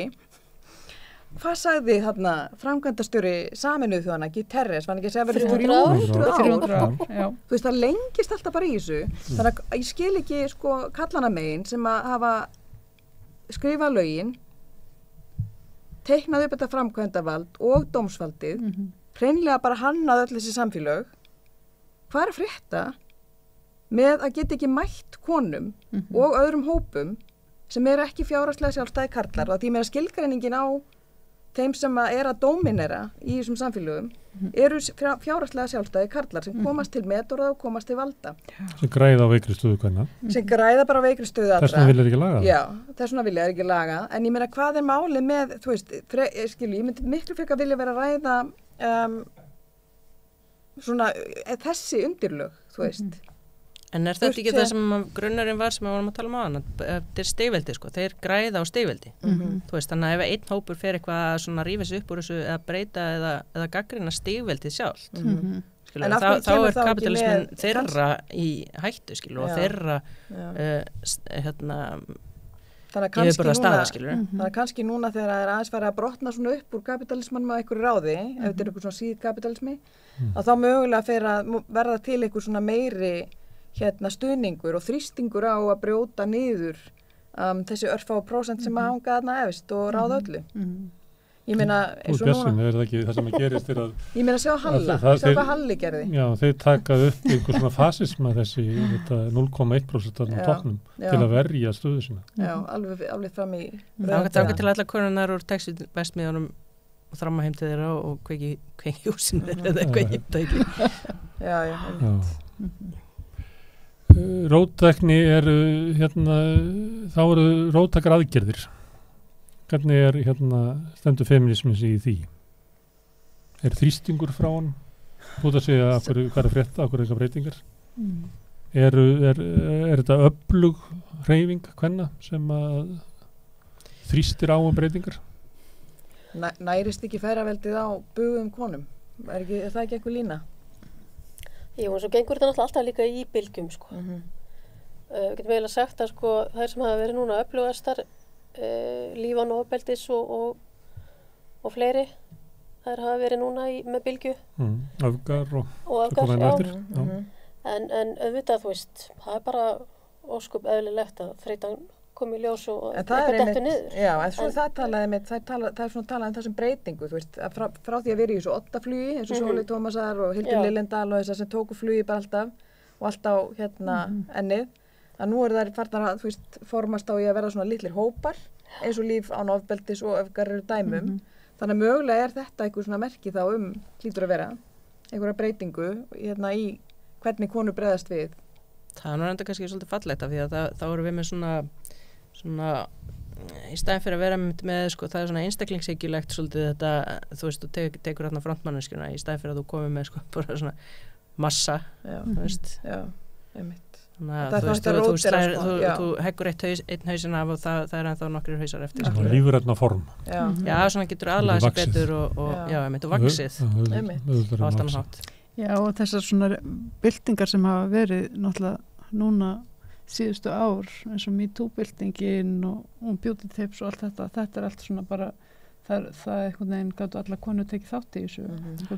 Og líka eins og við sjáum í Íran, ég meina sú hreyfing, ég meina það bara alltaf á fullu ennþá. Og þar eru kallar líka sem hafa staðið upp á sínt stuðning, alveg ungi kallmenn. Já, má vel segja að þessi hreyfing, kvennarhreyfing, þessi róttækni, hún er búin að vera í gangi í bara mjög langan tíma. Þú veist, þó að við séum ekki alltaf með öskrið hátt, sko, að þá er þetta alltaf kraumandi búið að vera í langan tíma núna. Já, en það er bara sagt sko, þú veist, það er eitt skref áfram og svo 2 tilbaka. Af því að það er þess að mæta. Og verður næstu 300 árin. Og verður næstu 300 árin, svo. Já, plánatan verður kannski löngu bara fyrir upp. Já, þetta var Kallarnir standa sig í kvennabaráttunni? Já, svo náttúrulega hefur orðið aukning, ég meina það er kallar starfandi hjá Stígamótum með fræðslu fyrir karla, Þorsteinn með kallmennskuna. Þeir eru vaknað, Þórður Kristins er ekki komin í eitthvað svona hóp á ráðuneytinu. Það er eitthvað við kallarnir standa sig bara ákveðna. Já, ég kann að nefna á allan nefni. Svo það er frábæri árangur. Ég menna fyrir stutt síðan var enginn kannski, þannig að þú veist, það er kannski smá. Og kannski ljósið myrkruna þeir eru að fræða hvern annan en ekki að fræða okkur. Já, einmitt. Já, akkurat. Og þeir fá mögulega einhverja svona, ég vinna á bókasafni og það eru mjög fáir kallar sem starfa á bókasafnum og yfirleitt þeir sem að vinna þar, að þeir tala það, þeir fá svona einhvers konar tilfinningu fyrir því hvernig það er að vera kona. Þannig að mögulega eins og Þorsteinn og að þessir gaurar, sko, þeir mögulega fá einhverja tilfinningu fyrir því og þeirra viðmælendur þá fyrir því hvernig það er raunverulega að vera gaslýstur svona, þú veist, dagstæðlega. Þannig að en mér þeir standa sér vel, þessi sem ég nefndi. Ég meina, þessi þrír. Ég meina Þorsteinn, hann bara er komið með mjög öflugt hlaðvarp. Svo konur þá? Sem að konur hlusta. Nei, ég veit ekki. Já, einmitt. Maður veit ekki hvernig hlustar. Já, akkurat. Það gæti verið. Þorsteinn veit það, kannski. Já, kannski veit það. Nei, ég held að maður sjá ekki kyn á ykkur sem að hlustar á mann og laður. Nei. Ég held ekki. Er ekki þessi markas, einmitt, þeir væri kannski ekkert að skoða það, af hverju. Það reyna að finna út úr því. Stjórnmálin, hvernig standa þau sig? Bara hræðilega. Já. Það er ekkert, það er engin stjórnmálaflokkur með, síðan að Sóley var í Vinstri grænum og fór þar inn með sína kvenréttindastefnu og þá bara hefur ekkert verið að frétta hjá neinum flokki. Og ekkert inn á þingi síðan að kvennalisti fór. Nei. Ég meina, er ekki sjálfstæðisflokkur með það er aldrei fjórðungur. Já, er ekki bara eitthvað svona kvennaklúppar, þú veist, er eitthvað kvennaklúppur hjá Samfylkingunni, kvennaklúppur í Sjálfstæðisflokknum. Sko, hún náttúrulega byrjaði með rosa stefnu, hún Katrín. Hún Sóley. Nei, ég er að segja Katrín þegar hún tekur við núna. Hún var með mikla vinnu í stjórnarráðinu. Já, var með mikla vinnu í stjórnarráðinu, ætlaði að gera rosalega mikið, sko. Og það er hann að skrifstofa jafnréttismála sem er rekin, sko. Þau upplifðu ekki að séu mikla breytingar í gangi við það að séu jafnréttisráðandi í forsætisráðinu? Nei, mér finnst það allt og lítið. Það er þetta kynræna sjálfstæði komið. Já. miðað við svona stóra fögur orðið í upphafi, þá finnst mér það bara ekki hafa gengið eftir. En Svandís hefur náttúrulega líka verið kannski öflug, ég meina hann með þungunarofið. En eins og ég segi, þú veist, þetta er allt eitthvað svo mikið svona grundvallarmál sem eru að fara fram og tilbaka, eða ekki vitið, og endurtekið efni, og þess vegna setjum við kannski einmitt bara, það er það sem að maður upplifir svolítið, og það er náttúrulega þessi bugun í kvennabaráttunni alltaf, að þetta er svo mikið endurtekið efni. Verkalýðshreyfingin, þannig það, bugun, og þá þegar maður er að tala við formenn í stóru kvennastéttunum, að það er mikil bugun. Já, einmitt, sem er ekki skrítið, eins og sjúkraliðar. Na, bara hvað er? Hjúkrunar? Já. Allar þessar kvennastéttir í rauninni í heilbrigðiskerunum eru náttúrulega bara. Já, einmitt. Allar þessar konur sem eru sko forsendur fyrir svo miklu öðru og leikskólakennararnir og þú veist, þetta er allt svona alveg rosalega slítandi störf. Plús það sem að taka heima. Skortur á bara, fólk er ekki að fara í þetta nám lengur sko. Já, og líka bara og detta út, sko, þeir sem eru með námi. Já, detta út fyrir allt fram. En ég meina, það er náttúrulega alltaf líka bara, kannski líka bara kjörunum að kenna, sko. Það er bara því þessu er haldið neyri, þannig að... Eru kjörin slæm vegna þess að baráttan ekki nógu rótak? Já, er hann ekki fyrir trombari er hann formaður leikskólakennara? Ekki? Akkur er þá ekki með rótakar í barátta í verkefnishreyfingunni fyrir utan Eflingu til þess að bæta laun kvennastéttanna? Af hverju er ekki róttækari, sko, ég meina... Kvennastéttanna eru lágt launaðar. Já. Þú ert ennþá með feðraveldi sem að, samfélagið er ennþá undir feðraveldinu, sko. Og fólk er ekkert, þú veist, það vaknar ekkert bara svona 1 og 10, sko. Já, ég meina, af hverju höfum við ekki aðgang að, þú veist, auðlindunum okkar sem tekjustofnum. Bæði bara í sjávarútvegi og annars staðar. Og af hverju eru þessi ofurríku ekki að borga meiri skatta til þess að nýta inn í samfélagið? Ég held sko, ég meina, já, fjármagnstekjuskatturinn, einmitt. Ég er bara einhvern veginn dett alltaf á þetta, dett alltaf niður á þessa pælingu sem að Adorno og Horkheimer eru með þarna. Það, þú veist, það er bara búið að setja svolítið mikið púður í það að vera með konustjórana. Það er svolítið pælingin. Og leið þú ert búin að setja það þarna upp, þú veist, sjáðu bara. Það þarf ekki að gera meira, við erum búin að ná þessu. Við erum komið með bankastjóra enn sem er kona. Þú veist, svo gleyma allir bara eitthvað, þú veist, við meðum ekki fara að berjast núna gegn þeim, það eru við höfum að dásta þeim, skilur, við meðum ekki berjast gegn, þú veist, eða, ég veit ekki, ég fæði svo pínlítið á tilfinninguna. Það er einhverja fyrirmyndir. Já, það sé svona, þú veist, það hefur verið dregin svolítið tennurnar úr þessu, sko. Þetta var sagt Obama, það hefur verið svona, eiginlega eins og svona neikvæðnisáhrif að hann var kosin.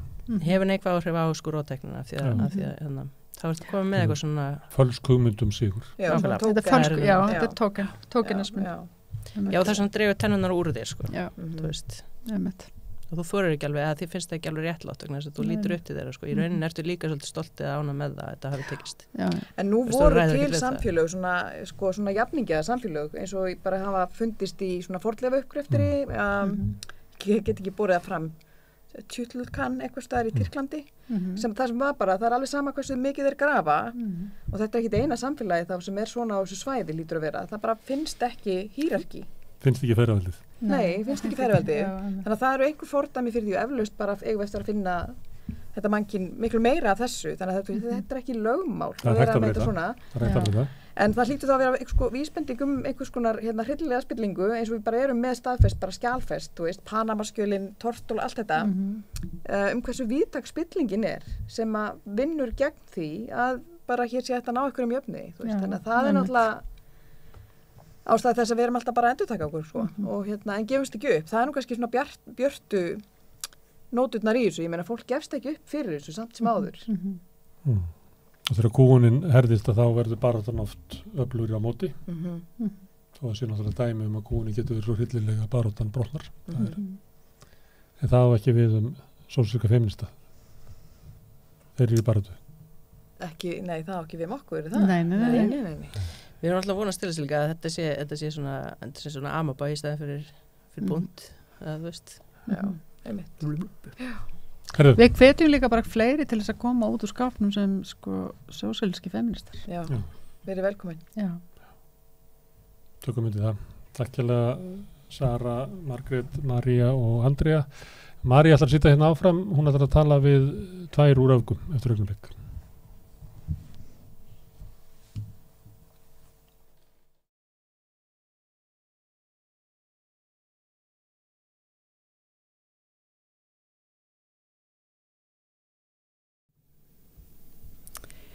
Já, hingað á rauðaborðið eru sestar hjá mér, það er Þórhildur Gyða Arnarsdóttir og Hulda Hrund Guðrúnar Sigmundsdóttir úr öfgum. Velkomnar stelpur. Takk fyrir.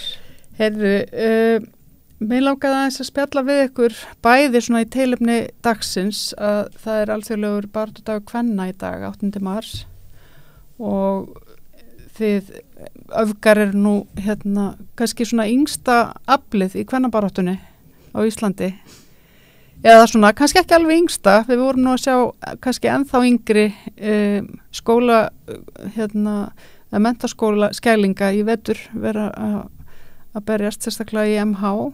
Já, algjörlega. Og antirasistanir. Hvað séru og? Antirasistanir. Antirasistanir. Það eru mjög öflugar. Já. Það eru ungar konur. Já, þær eru bara í mennskóla, eða ekki? Já. Jú, þær eru, framhaldsskóla aldrei. Athyglisvert, já. Herðu, mér langar aðeins að byrja því að tala við ykkur að því þið hafið náttúrulega vakið athygli núna undanfæri að hérna í byrjun mars í bæði Fréttablaðinu og hvað Vísi líka að þið eru því raun að stíði fram og mótmæli grein eða því sviðsljósi sem að Vísir er að bjóða ákveðnum einstaklingu upp og vil ég segja mér aðeins frá þessu máli? Já, það byrtist frétt sem var skrifið í rauninni út frá yfirlýsingu sem að dæmdur kynferðisafbrotamaður setur á heimasíðuna hjá sér þar sem hann er líka að auglýsa styrktarsöfnun ég las nú ekki fyrir hvað en já, Vísir semst endurskrifar í rauninni þessa yfirlýsingu hans og gefur honum þannig plattform til þess að í rauninni segjast hafa verið dæmdur án dóms og laga í íslensku réttakerfi. En málið hans hefur farið í héraðsdóm, landsrétt og honum hefur verið hafnað í Hæstarétti. Þannig hann kemst ekkert lengra í íslensku réttakerfi. Og greinin hjá Vísi var líka bara þess eðlis að hún var ofboðslega hlutdræg að því leyti að hún var í rauninni einungis fyrir hans hagsmuni. Það var takmarka fjallað málin gegn honum. Það var, honum var leyft að, það voru kvót eftir hann, það sem hann er að segja þolendur sína legara og fjárkóra. Rauninni bara beita, það er áframhandandi ofbeldi í gegnum fjórðavaldið, gegnum fjölmiðil. Já, einmitt. Þannig að okkur fannst það bara vera mjög ábótavant og svara vert Það þyrfti að benda á þetta. Einmitt. Ég las þessa fyrirsögn og ég áttaði mig ekki strax á hvað maður þetta væri eða hvað máli þetta væri. Og já, ég einhvern veginn það var einhvern veginn svona þessu var stilt upp þarna í fyrirsögninu og svona ef maður var ekki að rýna eitthvað vel onni í þetta þarna væri bara einhver maður með eitthvað rosalega óréttlátt máli gangi Nei, en ekki margdæmdur ofbeldismaður. Já, dæmdur fekk margra ár dóm með það ekki? Jú, 6 ár. 6-7 ár, já. Og þolendur sem náðu í málsinu í gegn voru 5, en þau eru miklu það voru miklu fleiri samt. Já, það voru 20 sem kærðu. Já, einmitt. En það eru fleiri en það líka, hann á þolendur í tugatali, þannig að þetta var svona eitthvað sem að ég persónulega var allavega ekki að búast við. Ekki frá Vísi sérstaklega. Maður býst alveg við því að þessir sem við tölum sem hafa bara verið ásakaðir að þeir fái sviðsljósið en þarna einhvern veginn svona þetta var kannski ekkert öðruvísi fyrir mér en ég var bara ekki að búast við því. Nei.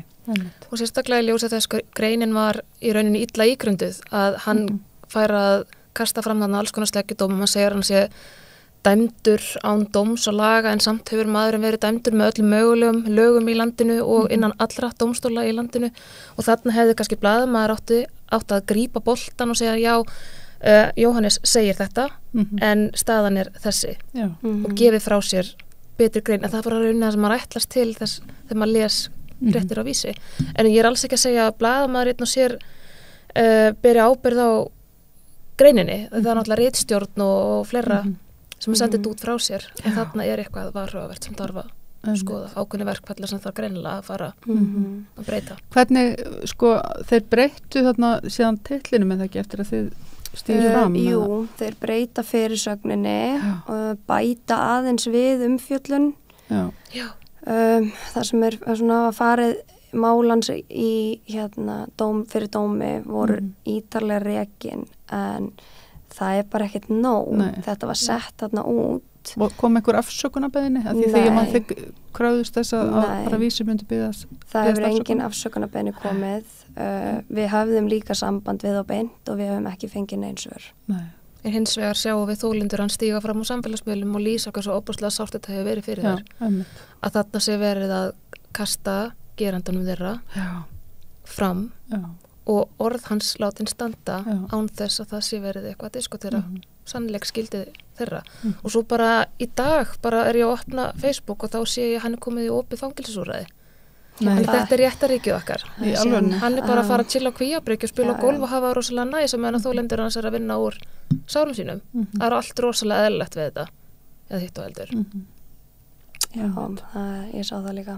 Það er eiginlega alveg magnað að að því að það talaði þá þurfa verið að sína iðrun og allt þetta sko til þess að komast í opnu fangelsin en á saman tíma minnum að hafi staðið í það mjög augljóst það sem maður hann sér ekkert eftir einu hver er iðrunin? Hann lítur á sig sem bara ranglega dæmdan. Já. Og hann að vinna þá í þessari iðrun á Kvíabryggju. Hvernig á þessi einstaklingur rétt á þessu betrunarúrræði? Á þessari stundu sér? Já, akkurat. Já, svona rétt í kjölfarið og maður spyrir sér samt hvort að það hafi verið eitthvað sem hafi verið ákveðið áður en að gera þetta. Já, það gæti náttúrulega vel verið sko. En ég held að sé hægt að taka svona ákvæðina tilbaka þótt ég geti nú ekki farið með fyrir vissu sko. Skorum hérna á. Finnst það líklegt. Skorum hérna á fangelsmála yfirvöld að endurskoða. Já, endurskoða þetta allavega. Endurskoða mynda iðrun þessa manns. Já. En já, finnst ykkur þetta að vera svona sína á einhvern hátt ástandið í samfélaginu í dag þegar svona að gerast í einum af stærstu fjölmiðlunum? Þetta er náttúrulega bara mjög lýsandi fyrir það hversu rótgróðan kvenfyrirlitning og gerandamæðurknin. En erum við einhverju svona baklasi? Erum við að það er klárlega afturför. Við vorum mikið búin að velta þessu fyrir okkur við Þórhildur síðustu 2 daga. Baklas, ekki baklas vegna þess að sko ef að ég horfi tilbaka frá því að ég alast upp að þá mál Ólafs biskups í HVM haft og fréttaflutningurinn var nákvæmlega svo sami og þolendur upplifa á sig í dag. Þú veist, þú berð saman Ólaf biskup á KSÍ-málið og mál ákveðins trúpador sem ég ætlaði ekki svona að gefa það kláta nefna akkurat núna að þá umfjöllunin alveg svo sama, við höfum í rauninni ekki þroskast á þessum 20 árum en breytingin sem ég upplif og ég túlka sem bakslag þessu opnu kommentakerfi það sem að hatursorðræða að fara að ganga lausum bara óáreitt og þau eru með fíntletur, fjölmiðlar eru með ákveði fíntletur að sé fólk að beita hatursorðræðu að þá verður þau blokkuð. En það er alltaf gert? Nei, það er búið að hóta að drepa okkur, ég veit ekki hversu ofta menna og það er ekkert gert? Nei. Það stendur enn sko. Já. Það er ekkert gert. Nokkra ára gömul komment sko. Þetta er svolítið sérstætt og þetta er svolítið svona sér íslenskt held ég líka vegna þess að sko svona þegar maður að skoða fjölmiðla í Skandinavíu þá eru þau yfirleitt sko eða það er mjög oft sem að ef það er hægt að kommentera þá er það því ritstýrt.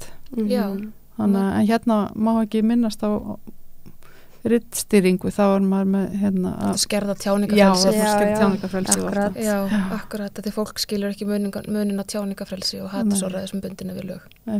Þannig að þetta er erfitt að eiga við. Það í rauninni það sem ég upplifi svona það erfiðasta í baráttunni að okkur finnst við hafa náð einhverjum árangri og okkur finnst við hafa náð einhverjum áfanga og svo koma svona bakslög og það sem við erum að upplifa svolítið að hver sem getur skrifa hvað sem hvert sem okkar í þessum hóp og blaðafólk spyr sig ekkert af hverju verið að segja þetta, þau hafa ekki samband við okkur, byggði okkur að eru þau til að komi mótsvar við þessu svona eins og erlendir fjölmiðlar verða að gera. Það er það sem við höfum lært í þeim viðtölum sem við höfum þurft að fara í, við CNN eða Guardian eða Athletic eða bara þau viðtöl sem við höfum farið í og við erum að segja okkar sögu á okkur með einstaklingi, þá erum við alltaf að láta vita, já, nú þurfum við að hafa sambandi þennan einstakling til þess að í rauninni afsakið sletti vertifæja það sem að þið er að segja eða fá mótsvar við því.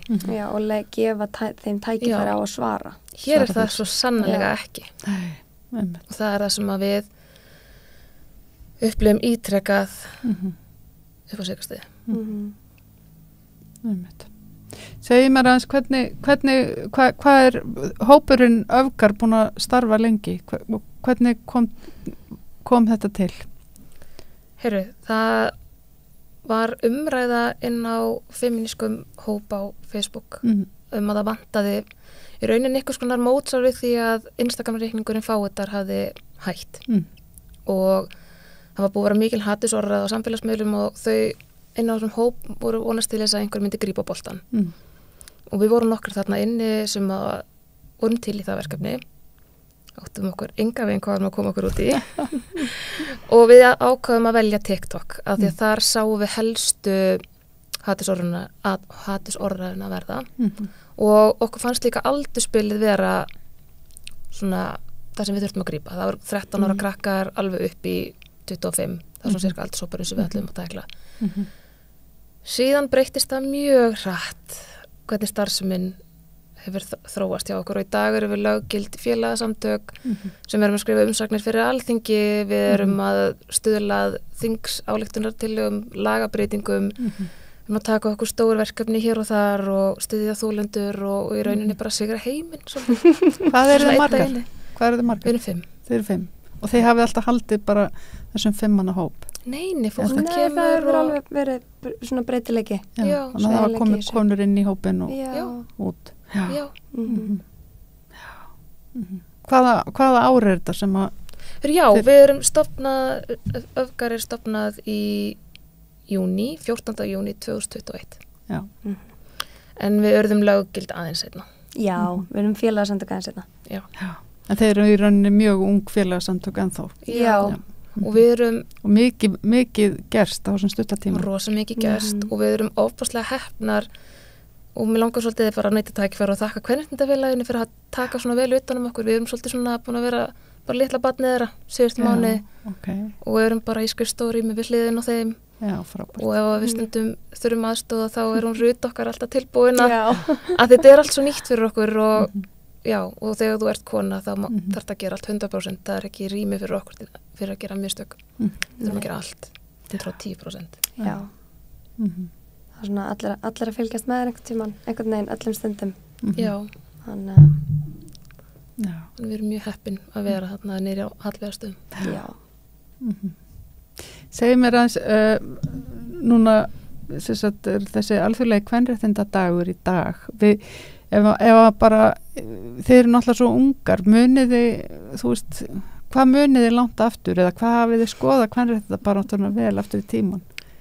Nú er kvenréttindabaráttan svolítið mér í blóði borin, sko. Langömmu mínar voru frumkvöldar á sínu sviði. Ein þeirra, Guðrún Jónasson, hún var eina fyrstu bæjarfulltrúum í Reykjavík, og náttúrulega Reykjavík bara, sveitafélag. Og bara brautriðandi sínu sviði og hinn langömmu mín, Gunnþórun, hún stofnaði leikfélag Reykjavíkur. Þannig að þetta er svona, ég er alin upp í mjög pólitísku sterkum kvenleg ofboðslega. Þannig að þetta var rosalega bara skýr leið fyrir mig að stíga og svo er ég nú að fara rétt að stíga í kortir í fertugt, sko. Þannig að þú ert ekkert baby. Ég er ekkert baby, sko. Þetta er allt bara... Er ég ekki the baby in the group? Ég held í syngst. Hvað er aldurspilið hjá okkur? Ég er ára 27 ára. Já. Við hefum sama afmælisdag, hún verið 27 og ég verið 36, 20. mars. Já. Þannig að þegar ég er að alast upp að þá er ég að horfa á Ingibjörgu Sólrúnu og ég er að horfa á Vigdísi Finnbogadóttur og Sif Freyleifsdóttur og ég er að horfa á þær vera svona sterkar kvenfyrirmyndir og ég er að horfa á Aldísi Skram segja frá sinni reynslu og það mótaði bara mig algjörlega, það gerir mig bara þeim feminista sem ég er í dag, sko. og svo koma Hildur og svo koma Sóley og þær eru óhrættar við að koma á jörðina og þær eru svolítið svona láta í sér heyra. Já, og það bara það sem maður þarf sko. Af því að það sem mér finnst svo gott við femíníska baráttu og þann hóp sem við erum í við erum alls ekki allar sammála. Við komum úr ólíkum stöðum bara í samfélaginu, við erum mismunandi pólitísku skoðanir, trúskoðanir og fleira og við rökræðum hart og innilega og það að sem þroskar okkur svo mikið. Já, af því að annars þroskust við ekki. Bara daginn sem við erum hægt, daginn sem við verðum sammála, það dagurinn sem við stöðunum. Þannig að og þess vegna þetta kannski ekki fyrir að vera í þessu umhverfi sem við erum í en þannig komist við áfram, það kemst enginn áfram á því að vera þægileg. Nei, ekki vera þæg og góð en hvernig finnst ykkur eins og núna til dæmis bara kvennastjettirnar og kjarabaráttan og annað vera búin að vera verið að hlusta á konur í dag, varandi launin og annað? Já, ég var farið til það. Þetta góð spurning. Sko, við tökum náttúrulega bara kjarabaráttuna sem tiltölulega ný. Það var bara miðlunar til að hann samþykkt í dag. Einmitt, það var verið samþykkt hann í dag. Mér persónulega fannst ekki verið að hlusta. Og mér fannst það sem að samtök atvinnulífsins gera með verkbannið. Mér fannst það bara svolítið svipa þöggunataktík. Sammála.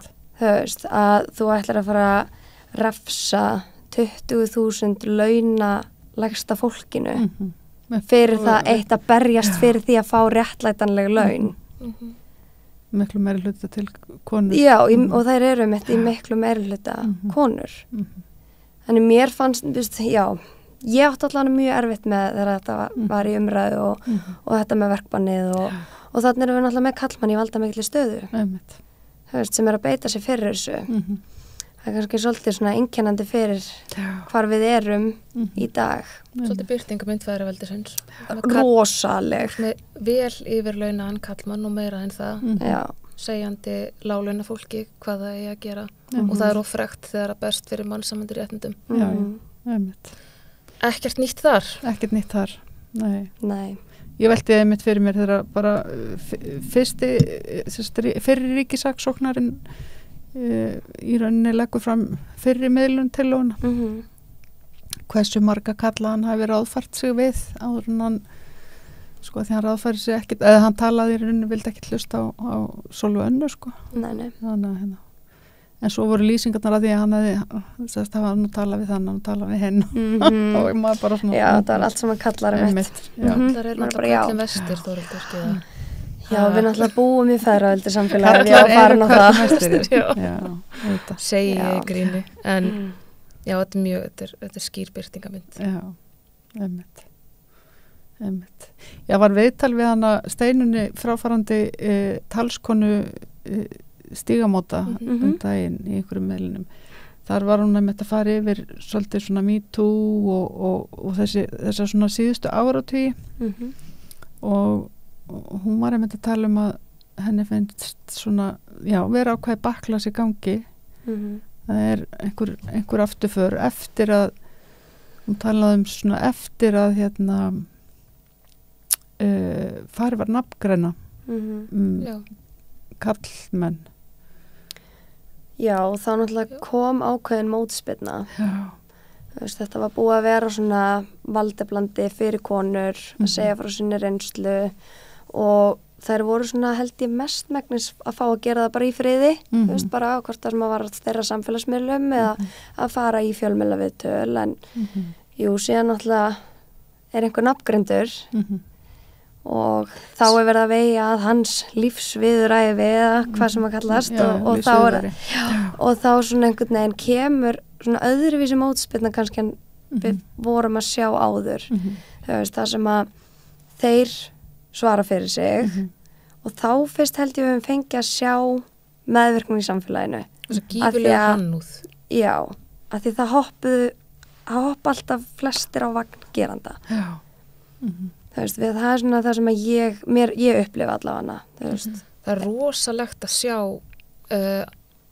fólk hrópa á einstakling sem að á 32 þolendur sem hafa stigið fram að þetta hafa nú bara verið óttalegt klapp þegar það verið að tala börn á grunnskólaaldri að hannúðin sé það sterk að því einhverju svo góður að taka vinnukonugripin og góði vinnugiki að það sé ekki hægt að trúa þolendum og hvað þá börnum af því að fólk hrópar sí og æ hvað með börnin, verndum börnin hér við að reyna að gera það og okkar nýjasta skrefi því að hækka samræðisaldurinn og að sjá fólkið í kommentakerfum opinbera sig að finnast allt í lagi að fullorði fólk meðal aldur þeirra sem að sofa hjá börnum sem hafa náð samræðisaldri og eru samt börn undir skilgreiningu Sameinuðu þjóðanna. Þú ert barn undir 18 ára. En á Íslandi má fullorði fólk sofa hjá 15-17 ára börnum samræðisaldur. Að sjá fólk hrópa að þetta sé bara hið eðlilegasta mál og opinbera sig. Að því meðalaldur þeirra sem að sofa hjá þessum börnum eru 32 ára. Höfum það alveg á hreinu. Og við erum að setja lög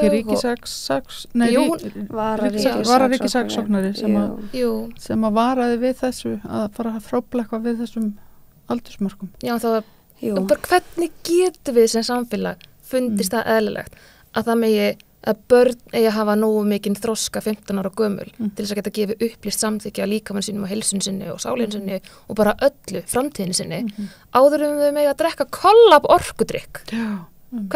Hvernig getum við sem þessi feminíska útópía sem við auglýsum til að vera staðið á bak við þetta að það megi sofa hjá börnunum okkar áður þurfa að borga skatt og við vorum að ræða þetta einn daginn að því hún er náttúrulega læra að vera félagsráðgjafi að segjum svo, setjum við upp scenaríó við erum bara með unga stúlku sem verður ólíkt 15 ára mammenar fær forræðið yfir barninu af hverju eru við ekki að setja samræðisaldurinn 18 ára þetta er stórt mál skiptir gríðlega miklu máli sem við þurfum öll að berast fyrir að mínum mati.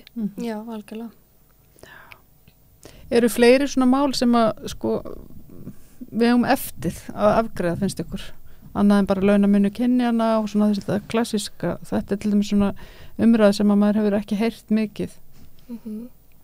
Er eitthvað svona sem þið munið eftir sem er við náttúrulega erum ekki ennþá farin að hlusta á þolendur. Nei. Það er engin lög yfir sem að banna það að grúma börn á Íslandi. Nei. Það er náttúrulega vissulega tælingarlöggjöf. Sem er ekki nógu góð. Og það að heimurinn okkar er alltaf öðruvísi heldur þegar lögin voru skrifuð. Að það stendur til þessi lögunum að það megi ekki sína börnum klámblöð undir 18 ára. Það er engin hver með klámblöð í dag en núna er þetta svo mikið að fara. Nú er þetta bara síminn að því raunin eru alltaf bara með tölvu í lóðan. Og það vantar þarna löggjöf sem að bannar það að það sé verið að grúma börn. Það vantar íslenskt orðið við grúming. Það er alveg til að það kæmi þarna inn. Það er mjög leiðilegt að sletta. En að það sé eitthvað löggjöf sem verndi það að það sé að í rauninni er gerandinn að komin inn á heimilið þitt. Það komin gerandi inn í herbyggi barnsins og það er í rauninni engin lög sem grípa þetta. Náttúrulega löggjöfin er náttúrulega hönnuð af karlum það sést og fyrir karla konur fengu ekki sjálfsákvörðunarrétt yfir einu líkama fyrir 2019 fyrir það þurfti umsóknarreiðublað til að fara í þungunarof þannig að við erum að skríða áfram en mér finnst við fara ofboðslega hægt það fara eitthvað svona einu skrif svo erum við að fatta kannski alltaf líka að það er einhverja svona leifar af hinn og þessu sem að það er að laga líka nefnilega og þetta er svo mörg skrif sem við þyrftum náttúrulega að taka til þess að breyta þessu en það verður miklu auðveldar náttúrulega bara að setja inn nýja stjórnarskrá samþykkja nýja stjórnarskrána það verður svo margfalt auðveldar fyrir okkur því við erum eitthvað að notast ykkur á stjórnarskrá sem er samin undir dönum á köllum, fyrir kalla hendar ekkert fyrir okkur nútíma samfélag þjóðin er búin að kjósa þetta, hvað er þetta þannig að þeir eru líka stjórnarskrá sinnar ég líka persónulega við getum ekki tala fyrir hópin kannski en ég er það líka og mér finnst bara ofbóðslega sorglegt hvað við förum hægt í allar lagabreitingar þú veist og síðan erum við náttúrulega að fara að sjá lög sem að vonandi verða ekki lög en að öllum líkindum útlendingafrumvarpið þú veist það náttúrulega er svakalegt bakslag ef að það verður samþykkt. Höfst, það bara í mannréttinda bara í útlendingamálum það fer bara gegn mannréttindasáttmálum skiluru og barnasáttmálanum og það fer gegn alls konar öðru sem við erum búin að segjast ætla að vera með sem lög. Hvernig getum við verið að samþykja lög sem fara gegn öðrum lögum? Ég er ekki alveg átt að má þessu. Svona alþjóðalögum sem er skuldbundin, já. Samningum. Já. Þannig það eru klárlega ýmis konar bakslög að eiga sér stað, ekkert bara í kvenréttindabaráttunni. Og ég einhvern veginn, mjög erfitt með að greina, hvað það er, en ég hugsa að sé bara, þessi rótgróna íhaldssemi. Sem er bara að skína sitt skærasta sem mótspyrna við því að við erum bara að reyna að fá að lifa í sátt og samlyndi og fjölbreytileikanum og öllu skiluru en það er einhvern veginn rótgróin íhaldssemi sem að bara gera það verkum að bakslögin eru mörg og þau eru stór en þá kannski fyrir að viðurkenna við búum í feðraveldi samfélagi. Er Ísland ekki þessi útópía? Þessi jafnréttisútópía? Nei, ég held að þetta sé bara ein með langlífari gaslýsingum sem hefur verið sett yfir eina þjóða við hér séum við öll hamingjusömust hér er mestu öryggið á sama tíma og 1,3 konum er þolandi hvernig, sem er þetta meikar ekki sens nei dæmi sem gengur ekki upp. Þetta er dæmi sem gengur ekki upp. Þetta er náttúrulega rosalega flott að hátíð og Like Iceland auglýsingu, komið hérna og verið örugg og við erum bara, hver er örugg? Ekki er ég örugg, ég er ekki upplegað með örugg og hvað þá með þessu kommentarkerfi gangandi? Já, og svo bara réttakerfi sem virkar ekki. Og fangelsistofnanir sem að senda bara fólk á Guðjabryggju eftir þá, þetta er, Við eigum langt í land. Við eigum langt í land, enda segir framkvæmdastjóri, er ekki framkvæmdastjóri Sameinuðu þjóðanna? Jú. Það er 300 ár. Og það lengist bara. Já. Við erum ekki að styttast, þetta lengist bara og lengist og lengist. 300 ár í jafnrétti. Og mér langar líka helst að nefna það þótt að við séum að upplifa bakslagi í okkar kvenréttindabaráttu. Að þá er það ekkert í samanburði við bakslagi sem að hinsegin samfélagið er að upplifa og samfélag transfólks. Og til þess að kvenréttindabaráttan nái lengra þá þurfum við að taka þátt í baráttu transfólks og transréttindi eru kvenréttindi og þetta er bara mengi sem fer saman í öllu. Nú hefur verið að koma fram í rannsóknum með mitt að það hefur svona í varandi hatursorðræðu að hún hefur verið meiri gagnvart transfólki og aðeins minni gagnvart leituðum í staðinn eða eitthvað svona þannig að það var held ég fyrir 2 árum þá var það meira gagvart fólki af öðrum kynþátti en núna er það að færast yfir í transfólk. Það er bara að para við það sem að úlingarnir eru að segja sjálf og það er verið að gelta þau og þrátt fyrir að við byrjum á TikTok þá held ég að sá miðill stuðli að hatursorðræðu og þessu bakslagi vegna þess að hver sem getur sett út hvað sem hvenær sem klift hvað sem undir leynireikningi, leynireikningurinn blokkar, ég opna það bara annan og svona bara rúlar þetta og rúlar þetta og rúlar. Það er líka ofbúðslega lítil ritskoðun á TikTok. Er þið ennþá aðalega þar eða? Nei, við erum held í minnst þar. Minnst þar. Við erum búin að færa ykkur svolítið. Já, ég held að við getum sagt þessi mest á Twitter. Já. Vorum að búa til Facebook síðu líka sem að byrja að vera þar. Með gamla fólkin? Nei. Þú veist að við viljum auðvitað ná til sem flestra. Já. En þá er ekki hægt að skuldbinda sig bara við einn samfélagsmiðl. Svo er margir bara á Instagram orðið núna. Já. Það eru svolítið flókin. Við erum þar líka en við reynum að vera á flestum stöðum og setja út á alla miðla og svona. En þetta er náttúrulega sjálfbúð að vinna þannig að það er erfitt að fylgja öllum miðlunum okkar eftir og TikTok hefur bara svona fengið að sitja afgangi við erum að vinna í Facebook-reikningnum okkar þannig að þetta bara vex með okkur og vaxtaverkefnin hafa alveg verið sárir en það er bara að gera það sér brókukassan upp og hökun upp í loft og halda áfram sko. Við mögum ekki hægt að láta heyra okkur núna Nei.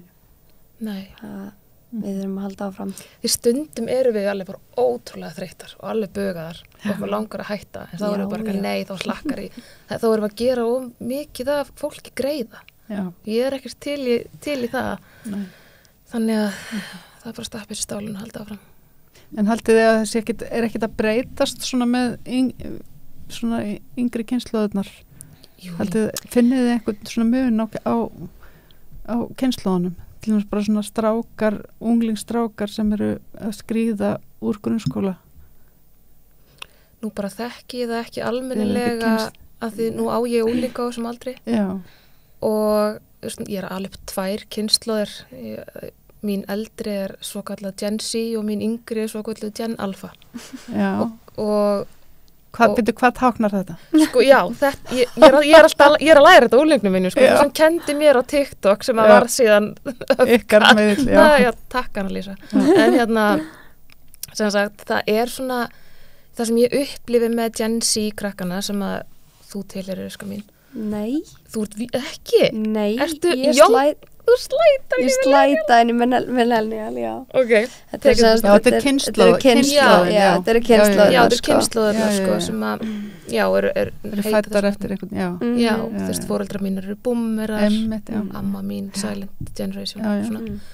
En það sem mér finnst með þessa krakka er að þau eru svo meðvituð, en svo geta þau líka verið alveg á villigötum af því, sko, hvernig á þeirra framheili sem ekki er fullþroskaður að geta uppfundi munin á fake news og hennu rétta sem reyndar verið náttúrulega að kenna líka í grunnskólum og svo blissfully ignorant barnið mitt sem er Gen Alpha og er ekki komin á samfélagsmiðla og það er dásamlegt þannig að en mér finnst þau rosa róttæk.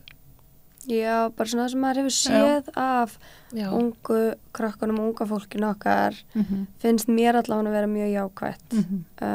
Mér finnst þau að vera mjög meðvituð og mér finnst þau tjá sig þegar þeim finnst brotið á sér á sínum réttindum. Við sjáum það bara á baráttu fyrri ára að þau hafa líka orðin og þetta að búið að gefa þeim einhver verkfæri sem að kannski við hafðum ekki. Hún sagði það svo fallega hún Ingibjörg Sólrún í rauðaborðinu hjá ykkur. Já. Þá vorum við Tanja með henni og öðrum frábærum konum. Já. Það var að spurja af hverju kvennalistin hefði ekki tæklað kynferðisofbeldi. Já. Ekki það að þær hafi nokkuð með skulda okkur þá baráttu, þar voru fullu í öðru. Já. Þær sagði svo fallega að við höfðum ekki orðin. Nei, við höfðum ekki orðin. Höfðum ekki orðin. Og ég tengi alveg við þetta sem 36 ára. Ég hafði ekkit orðin sem krakki þegar það var að beita mig ofbeldi. En svo sé ég dásamlegu úlingsdóttur mína sem að kann öll orðin. Já. Og lærir þau í skólanum og í lífsleikni og við erum að sjá þessa fræðslu fara fram á leikskólastíð. Þetta er bara, og þetta er svo góð forverð, að mínum að þetta er besta forverðin. Já. Fræðsla er klálega besta forverðin og það þarf að efla kynfræðslu á öllum skólastöðum. Öllum. Mér skilst að sko það er búið að setja held í lög að það er skóla sér skildur til að vera með kynjafræðslu sko menntaskólanir, framhaldsskólanir. Maður hefði nú haldið að það væri en það er ekki staðan sko þeir framfylgja því allavega ekki nefnir í sömu skólum þannig að það er eins og sé bara valkvætt sko. Það sem ég finnst líka bara alvarlegra í þessu máli er að nú vorum við að heyra af því að kennaraháskólinn er að taka út eina kynjafræði valáfangan sem er á þeirra vegum og það er verið að slúta honum vegna fjárskorts. Það sem er kendur á mestrastigi fyrir kennsluréttindi. Fyrir kennsluréttindi. Að í rauninni ætti þetta náttúrulega bara að vera fyrir öll. Þetta er bara í grunnnáminu í fyrsta lagi. Því að við erum að, það eru kennararnir okkar sem að við viljum að kenni kynjafræðina og kynfræðsluna sem við viljum fá inn í skóluna. Tómstundafræðingar að grípa börnin okkar. Þannig að sjálfsögðu þurfum við að hafa það í náminu þeirra. Og það er verið að slúta því vegna fjárskorts. En það er mjög vist að grafa alveg. Já. Það er eitthvað sem við munum tjá okkur meira um. Já, síðar. Þannig að við þurfum að líka passa að við séum ekki að lenda í ennþá meira svona afturför. Já. Þegar við erum svona mjög gunst áfram og svo það er svona eins og 2 skref áfram og 1 afturbak. Já, þetta er svolítið svo leiðis. Það er ofsalega mikið þannig. Og það er líka það sem ég upplifa svo mikið að það er er fólk sem hefur áhrif í samfélaginu, sem að fara í viðtöl og hinum á þessum útarstöðum, nefna engin útarpsaga og að koma með alls konar skoðanir sem að eru borðna fram sem heimildir og sannleik, sem bara algjörlega á rökum reist, án þess að vera á rökum reist. Já. Og það baráttunni svo skaðalegt og það líka svo erfitt að leiðrétta. Já. Það svo erfitt og það tekur svo mikla orku sem félagasamtök sem eru non-profit og eru algjörlega í sjálfboðavinnu sem myndum ekki gera neitt annað heldur en að eldaka Brynja Níelsson segir allan daginn. Bara við ættum að vera styrk frá ríkinu bara til að leiðrétta allt sem hann segir og hans rangfærslur af því að hann heldur að skoðanir sína séu heimildir en það eru henni bara skoðanir sem allir eiga rétt á eins og pappi minn segir. En við þurfum samt ekki bara virðingu fyrir öllum skoðanum. Ég segi það líka alltaf að skoðanir einhver segir með skoðun sem er skoðun sem er þess eðlis hún fer gegn mannréttindum hún er skaðleg fyrir einhvern annan það er það skoðun sem ég ætla ekki bara verðingu fyrir og þetta hefur alltaf verið svona eru lélegustu rök sem nokk tíman hafa verið fundin upp og eftir bíð og sjá að segja þetta verður alltaf verið svona þetta er nú bara alltaf verið svona og hvar erum við núna? erum við sátt? Heyrðu, eitthvað framöndan hjá ykkur? Eru þið með eitthvað megamarkmið? Sko, við erum nú bara að skrifa 2 umsagnir. Já, við erum að fara í það. Skila þeim í næstu viku fyrir Alþingi. Og Kleppjárnsreiki, var það ekki líka? Nei, ég var búin að því. Þú ert búin að því? Já, við erum að gera samræðisaldurinn og þingsáttatillagun bættar aðgerðir fyrir þolendur. Já, það er 3. umferðin sem við skrifum þar. Já, við erum að fara í 3. umferð þar. Já.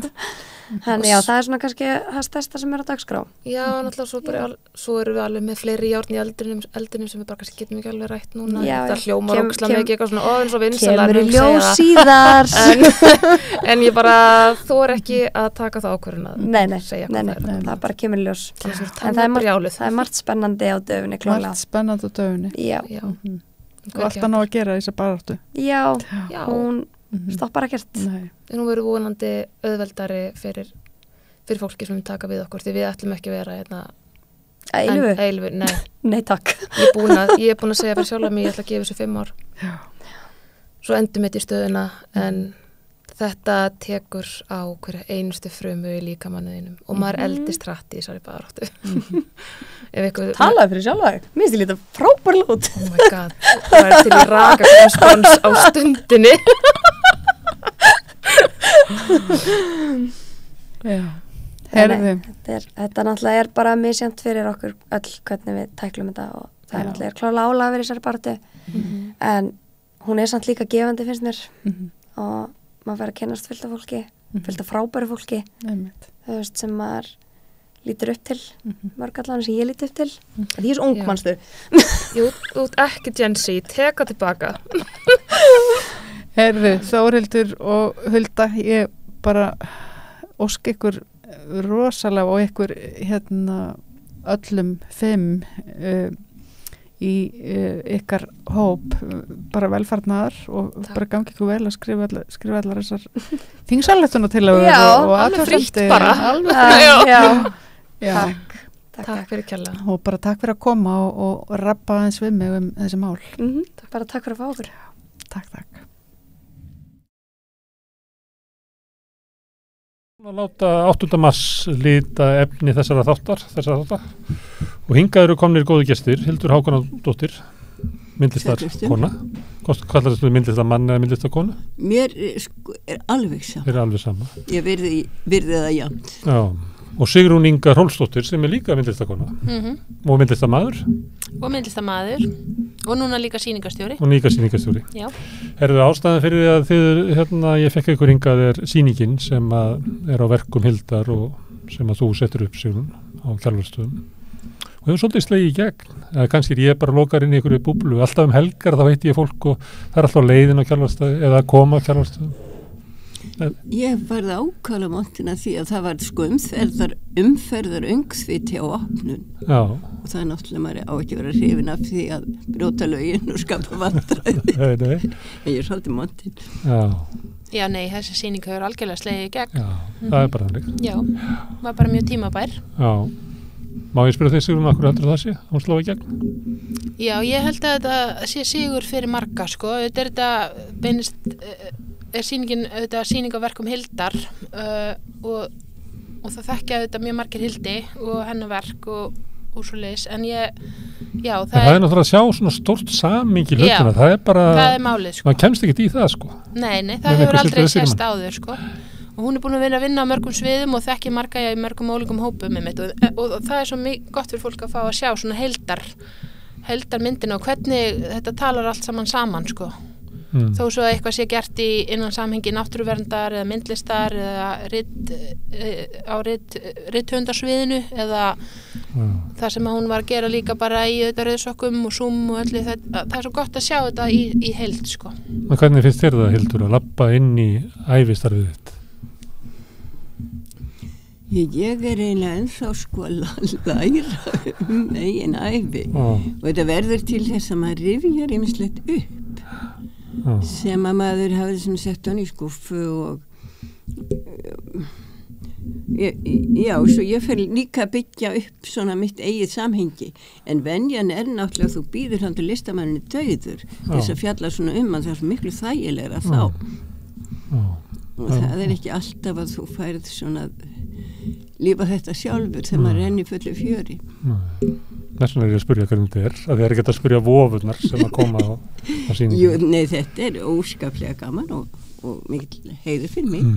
Við tölum hérna við Rauðaborðið mest pólitík og samfélagsmál en stundum aðeins list. En það er eitt verk, kannski á að setja gæsalappir á það á sýningunni sem að hefur komið til tals hérna við Rauðaborðið. Það er þegar ég hef verið að tala við Rauðsokkur og reyndar svona alveg inn í kvennalistan sem er að tala hvernig þessar hreyfingar voru byggðar upp og þá er vitna til, við minnum nú einhver að við sagt þetta að vera næstu eins og bara skissa sem að þú hefði lagt fram hvernig, annars vegar hvernig hlutin þetta ekki að vera og hvernig ættu síðan að vera. Þannig að píramíti og þetta er á sýningunni. Er þetta myndlist, Hildur? Já, það kom mér skemmtilega á óvart að Sigrún túlkaði það sem myndlist. Þetta eru bara tekningar af stöðnuðu píramítaformi og svo lífrænu formi. Og þegar ég fór að velta þessu fyrir mér eins og öðru sko svo þú spurði þegar ég er að gera það upp mína eina ævi þá fór það að renna upp fyrir mér líklega af hverju þetta var svo áhrifaríkt vegna þess að þegar ég kem verðum að fara aftur á árið 1970 og þá er ég búin að vera í Ameríku og hafði aldrei einu sinni stigið fæti sko meginland Evrópu og ef við erum að tala hvað ég maður segja stjættarátök eða eitthvað neginn þannig þá er þetta strax svona runnið inn í kaldastríðið hérna heima en ég kom úr allt öðru umhverfi og hafði sattast að segja aldrei þó að við værum þarna að keppast við að við vildum fá jöfnuð við vildum fá tækifæri og við vildum sjást en ég sá einhvern veginn þegar ég kom heim frá Ameríku. Varst ekki að koma frá San Francisco eða Kaliforníu? Nei, ég bjó Austurströndinni í Ameríku í 7 ár. Í New York fylki. Í New York fylki, það sem heitir Upstate New York. Ég spyr svona því að í einhverja sögunum að því að ég held að það hafi verið 3 konur sem hafi sagt þetta frá þessu, hvernig frá þessari teikningu sem að hreyfingi byggði á. Það var einhver sem sagði að þú hefði komið með þetta frá San Francisco. Það kemur seinni sögum. Ég er ekki allir, þú er að örlitla það. Ég endra svo alveg. Sko þegar ég kem til Ameríku 1926 og svo er ég hérna í 7 ár og ég sé það einmitt núna sko að það sem var svo spennandi við þennan tíma þannig að eiga sér stað þessi gerjun sem að endaði svo í 68-byltingunni og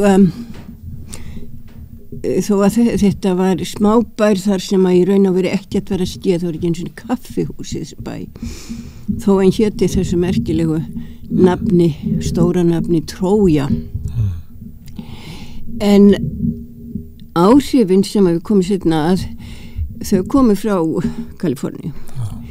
En það sem kom mér svo undarlega fyrir sjónir þegar ég kem þannig til Ameríku það hvað McCarthyismi var ennþá sko sterkur og strákarnir töluðu þetta og þetta Hudson dalurinn þar sem að borgin hún þar sem að Mohawk mætir Hudson þannig voru nú stærstu fangelsin þá og maður fann svona einhvern veginn þessa undarlegu hörku undir niðri og hún var ennþá grassarandi.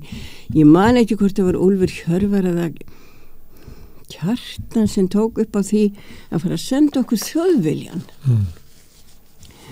Og það gekk og við fengum hann, það var svolítið gaman náttúrulega að fá blöða heimann, en jafnvel þarna og þetta hefur verið svona 58 kannski, þá fór að koma bara rifrildi utan af blöðunum og þetta endar með því að það kemur rifrildi utan af blöðunum og bæklingur innan í þar saman vafinn það hvernig eigi að gera við brotin bein og þá held ég að við höfum skrifað heim og sagt að við skulum róa þetta niður, ég held að þetta sé ekki alveg óhætt afþakka fleiri Þjóðvilja og en sjáðu, ég kem þarna heim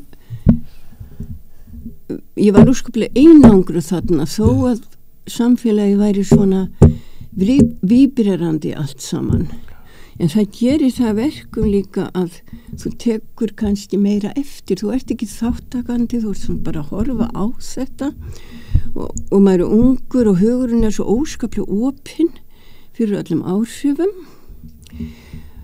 og ég var svo ofurnæm á ýmis form sérstaklega og eins og því ég kem heim hvað þessi félagsform eru sterk og hvernig þau myndast og ég bjóð til þarna bara í einhvern veginn ég bara sá þetta í sáform, ég haf alltaf verið sæmilega góð í starffræði og gaman rúmfræði og mér var svo ljóst hvernig þetta þéttist saman og gerir þarna svona svolítið áhlaup með þessum hugmyndum og þarna náttúrulega stóð ég óskaplega vel að víi því það var ég vissi auðvitað hver Marx var það var alveg vonlaust að fara að búa til einhverjar hugmyndir úr gamaldags Evrópupólitík því ég kom jú vestanhafs frá með ákveðnar hugmyndir og þær byggðust í raun og veru á þessari nýju hugsun sem var að verða til þarna og það var ekki samtakamáttunni það var alltaf komið fram en það var hópheflið það var hópheflið hvernig orka margfaldaðist á við það sem hver einstaklingur gerir einn og sér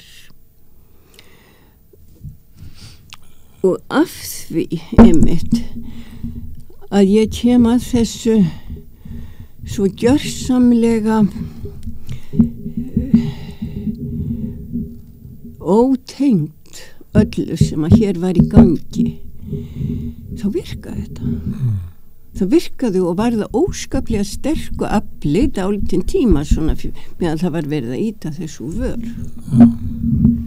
Sér, þú ert með tekníkuna af Já, þetta sem að Hildur er að tala eru nokkuð blöð sem eru hérna svona tekningar með velritum texta og bera auðvitað með sér, það hafa á sér svona yfirbræð konseftlistar, myndi ég segja, þannig að fyrir mér var þetta ekki neitt fjarlægt að horfa á þetta og segja að þetta er myndlist, af því þetta eru auðvitað tekningar og texti og mjög myndrænt verið að sýna svona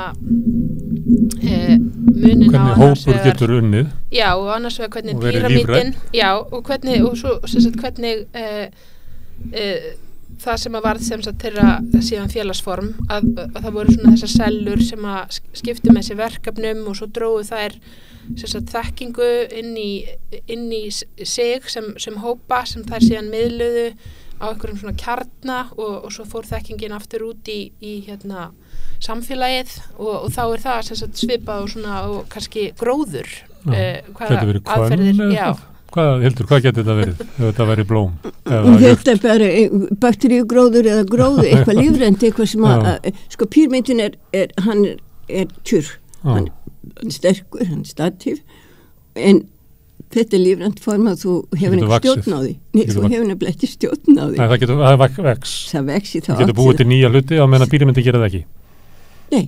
Þess vegna er hann hvað sumir segja 50.000 ára gammal það er alltaf verið að lengja líf hans eða þeirra en þetta er eitthvað sem að vex og svo getur það dreigið sér saman En ég sá þetta bara hjá Hildi, þetta er bara svona ljósrit en þetta er auðvitað líka varveitt á Kvennasögusafninu sem þá bara svona dokument úr baráttunni og þar eru fjölmörg önnur verk sem að eru auðvitað teikningar og myndlistaverk þannig að það eru líka 2 veggspjöld sem eru á sýningunni sem að eru þá núna að fá svona status myndlistaverk sem hafa hingað til verið þá bara dokument frá þeim rauðsökunum sem eru varveitt í Kvennasögusafninu en það sem var líka náttúrulega svo flott við þetta sem að ég held að hafi skiptið þetta sköpum var að út af því að þau voru ekki með þetta píramídaskipulag þar sem var formaður, stjórn og svo einhvers konar massi af félagsfólki undir að þá sem sagt gátu rauðsókurnar þá forðuðust þær sko líka þá einhvern veginn svona gátu þær vikist undan hefðbundunum árásum sem að gerðir eru á svona hópa en þess að auðvitað er það taktikinn sem að þeir sem að voru svona í konvensjonal valdastruktúrum þeir hefðu farið og vaðið í formannin og reynt að gera viðkomandi tortryggilegan og bara gert líf viðkomandi mjög erfitt sko og þá er auðvitað verður kannski svo Sólveig Anna hefur þolað já þá verður viðkomandi verður auðvitað veikari það er ekkert allir sem geta verið svona sterkir og þá er það líka öll heildin sem að svona ber ákveðin skaða því en þið náðuð einhvern veginn að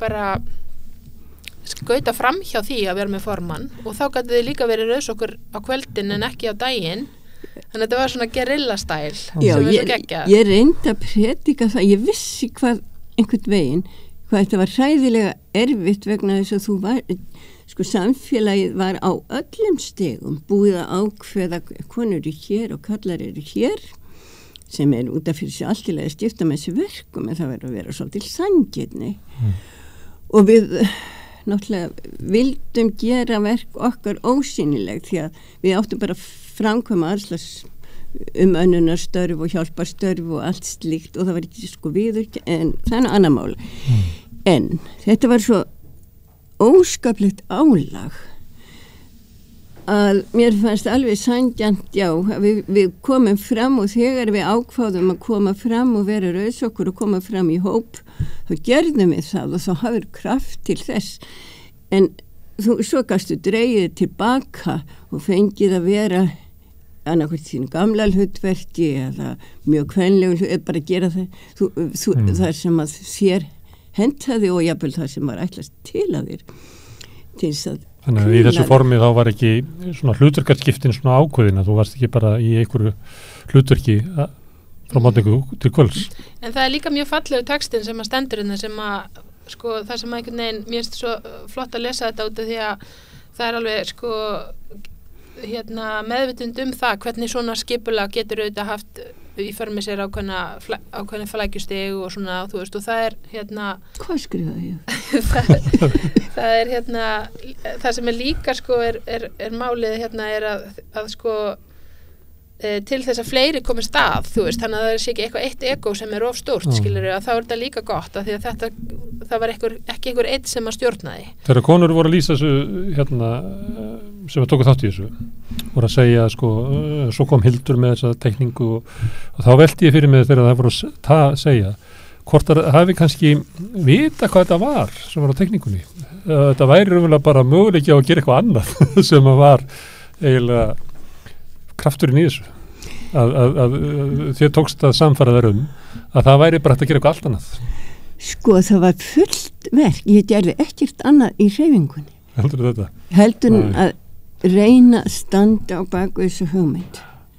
Af því það tók alla þá orku sem ég hafði, því hún var svo gjörsamlega einhvern veginn ný, að þegar eitthvað kom upp á, þá var þessi freisting að segja að það formi, við þurfum að hafa fastara form. Og ég vissi að það var ekki. Ég bara vissi, ég var svo samfærð. En ég var vön, þú veist, þegar maður er að tenna teikningu og þessum árum, þá var fólk og sérstaklega marga konur, það voru svo mikið tilbaka, að ég var þá þegar orðin sko þjálfuð í að reyna að telja kjarki í fólk að koma fram og þú getur skapa, þú getur þetta, þú getur. Þannig að þetta var nú svona bara yfirpærið þetta frá millesta kjenslunni, þannig. Þannig þú var skæslumaður hugmyndarinnar í starfinu? Já. En það var náttúrulega, sko, ef maður horfir á sögur rauðsokkarhreyfingarnar, þá byrjar hún sem svona grasrótarhreyfing og einmitt Hildur berst gegn því að það sé svona þessi sett á þetta stranga félagsform og þetta sé lífrænt og það sé einhvern veginn rými fyrir allar hugmyndir og rými fyrir alla og það ná að gera þetta algjör kraftaverk þegar það ná að samina ólíka hópa sem að gerist í rauninni og lýst í öðru verki sem á sýningunni og myndasaga eftir Hildi, þar sem hún segir frá tilurð kvennafrídagsins 1975 og það náttúrulega komið saman sem sagt menntakonur, listakonur, róttakarkonur og borgarlega konur, fiskverkakonur, já, akkurat og það var sem sagt ákveðið að þótt að það hafi örugglega kostað mikla orku að þá var fólk ákveðið að leggja til hliðar sko, þú veist, hvar það var í pólitík eða hvar það var í stjættadótinu öllu skiluru að því þau voru með eitt sameiginlegt markmið og það var auðvitað jafnréttismálið. Nei, má ég aðeins ég held nefnilega þetta sé óskaplega mikilvægur punktur. Það var að markmiðið var svo einfalt með þessum degi. Það var að gera vinnuna okkar sýnilega. Já. Ég veit þú veist þetta sko, ég þurfti bara aðeins að rétta þetta af. Já, það var, og það skipt við einhver máli, hvort að þú var sveitakona á bæ einhver staðar þar sem enginn á þessum tíma einhvern veginn, þú hafði svona horfið og enginn áttaði sig á vinnunni sem þú lagðir fram, eða til háskólakvennar sem þú var að vinna sig þar upp. Eða kommi eða kvatarkona. Skipti bara engu máli. Og maður horfir að myndir frá deginum, það óperusöngkona, það leikkonur, það er allir einhvern veginn samankomnir og auðvitað hörð verkalýskona, Aðalheiður Bjargþórsdóttir og það er einhvern veginn svo mikil sko það var snerist þetta einfalda mál sem hafa ekkert með pólitík að gera vinn. Rampólitískt. Ég meina það ekki. Þetta er pólitískasti viðburður eftir stríðsárana. Sýnilega. Þessi dagur. Já. Og það var svo ég held að hafi verið atvik sem skeði í Svíþjóð sem einhvern veginn skerfti þessa sýn alla að þar hafði þvottakonu farið í verkfall í Norður-Svíþjóð. Og þetta var dálítið á undan kvennafrídeginu, kannski 2-3 árum áður og þetta var bara óhært. Konur fóru ekki í verkfall og alls ekki þvottakonur einhverstað norður í Svíþjóð. Og þetta þótti svo merkilegt að það var sendur einhverju staðinn, einhvert félagsfræðingur eða bara til þess að kanna hvað í veröldinni hefði komið upp á. Og þá kom í ljós að sko, í gamla daga segja, þarna fyrir 1970 þá var það skeði nú hér á Íslandi 75 eða 6 að kallar fundi upp á því að það væri kannski hægt að græða á þvottakonum og þeir fóru að búa til setja upp, skal ég segja, mælingakerfi fyrir að setja upp reksti tækni fyrirtæki. Já, svona eins og dagar og issir í dag við rekstitæknina. Og þarna í Svíþjóð, þegar þetta var gert þarna nýrt, þá höfðu þær þolað, þá var skeiði áður þar og Svíþjóð var nú á þessum tíma svona einhvern veginn svona félagslegasta kannski samfélagið bara á veraldavísu jafnvel. Og það var komið uppmælingakerfi hjá þeim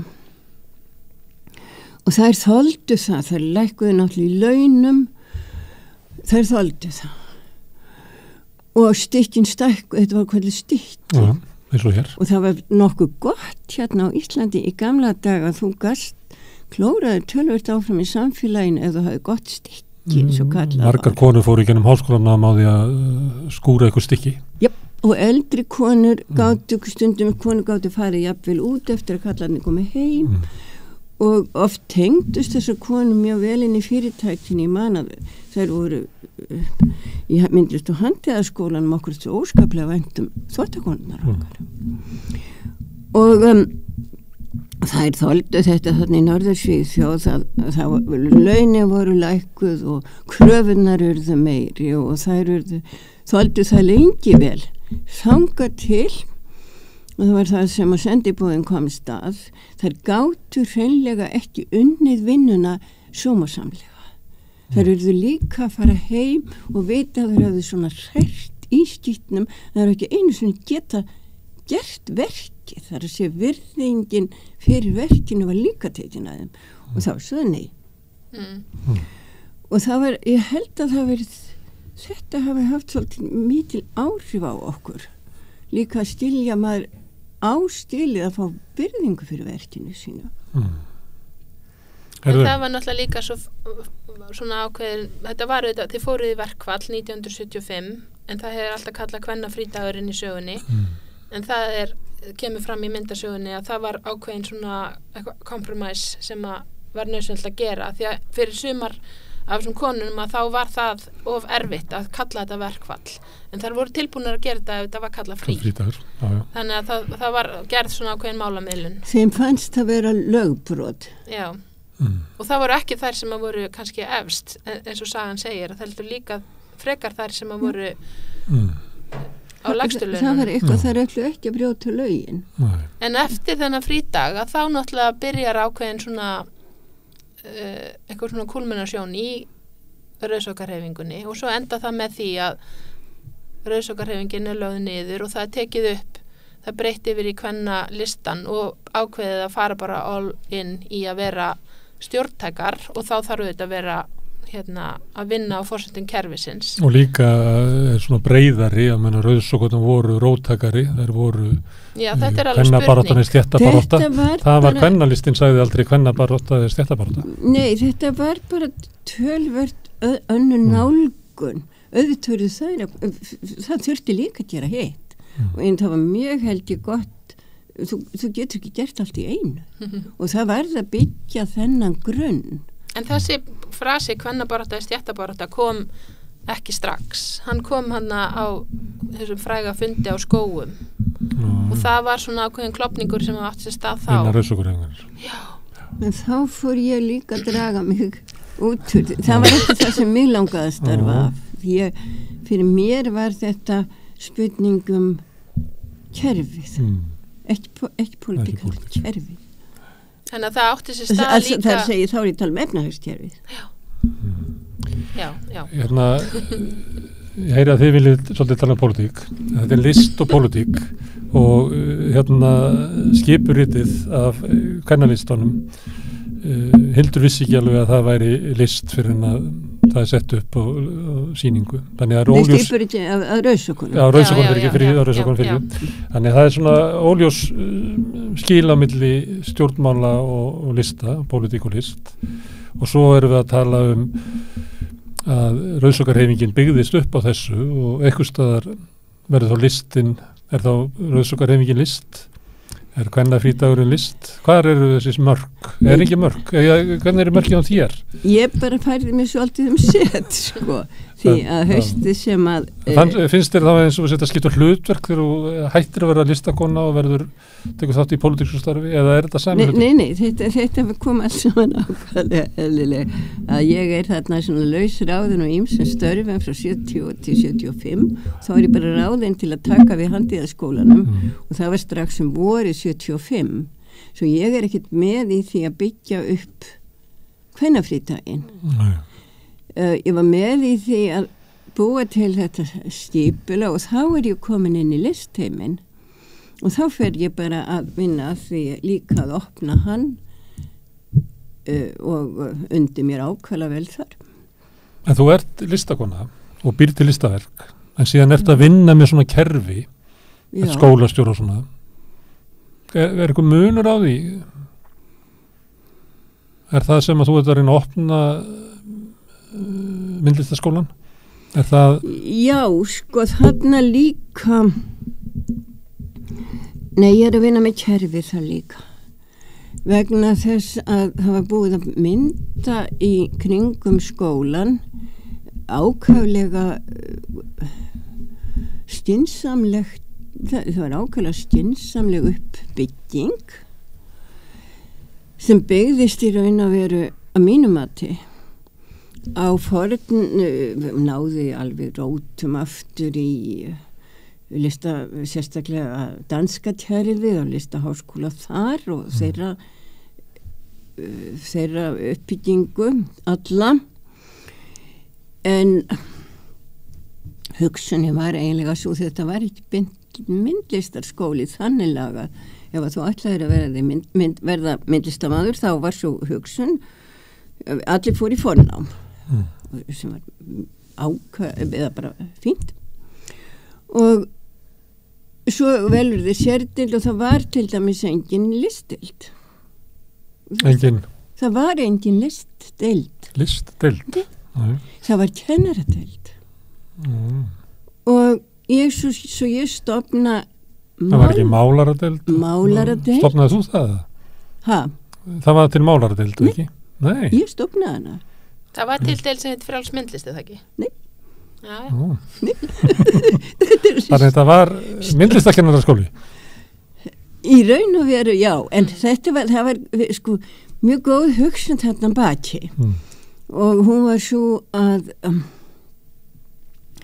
þetta fátækalistamanni sem hefur ekki efna á því einu sinni sko að eignast heimil og fjölskyldum að þú hefðir kennararéttindi þannig getur alltaf kraflaði áfram í lífinu og unnið svo að finni list eða kent eða gert en þú myndir bara ef þú findir hjá þér köllun og löngun og djörfung þá færir þú eftir þetta nám erlendis myndir halda áfram að mennta þig þar og eftir einhver ár þar þá myndir þú koma heim en svo gerðist bara í Skálholtsskóla hérna í fyndinni þú lærðir eitthvað þar svo fórst og lærðir erlendis og komstu heim og ef þú varst duglegur þá varstu rektor í skólan í 2-3 ár og þá áttur þau að aflaði framhalds hinnar raunverulegu myndlistamenntunar erlendis og koma svo heim og deila því svo með öðrum og þetta var óskaplega skynsamlegt ef við höfum verið á öldinni svona 1850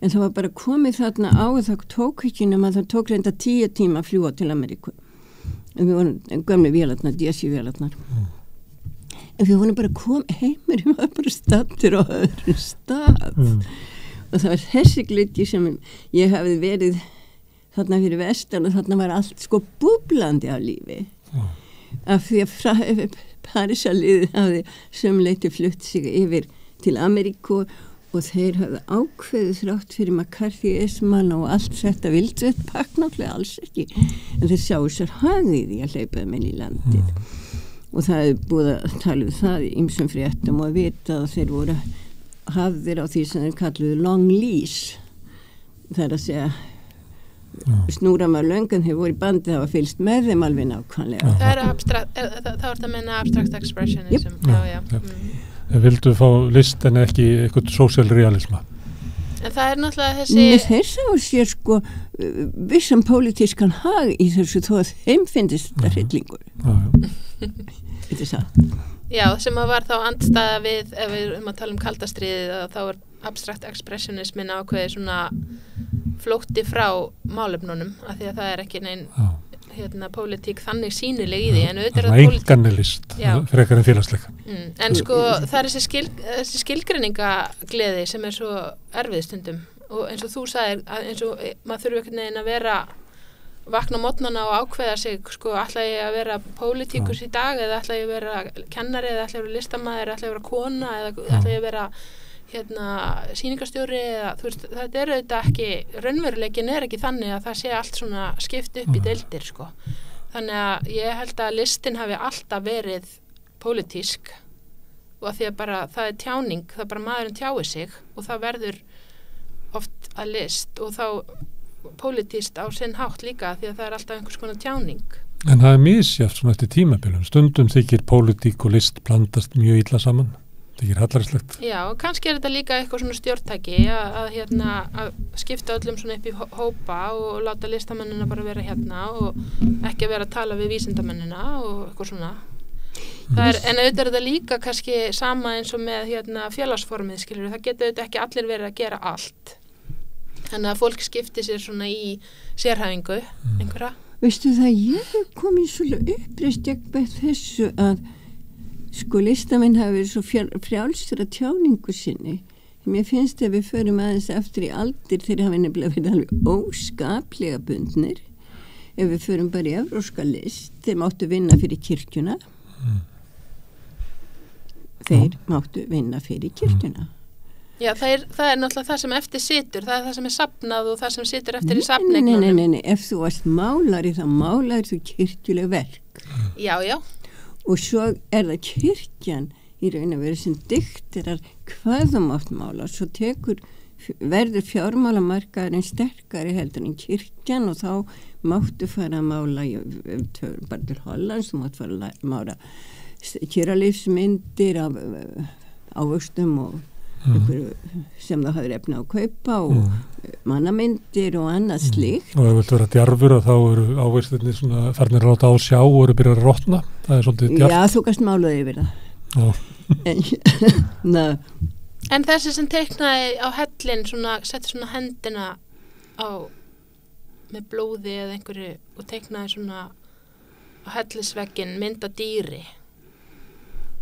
Var hann ekki listamaður að tjá sig? En það var akkurat það sem það hefur alltaf verið samfélagi dikterar í raun og veru held ég hvað þú gerir bæði að vísu til að hafa stjórnarhlutunum og svo rennur þetta og vísu einhvern veginn svona saman í menninguna að þetta álitið vera list. Og það enn í dag svo var þessi uppreist gerð til að reyna svona svolítið umbylta listheiminum að það var farið að draga það í ef að hún byggðist af fagurfræði og við erum ekki alveg búin að jafna okkur eftir það en þegar við skum aftur í bakka svolítið og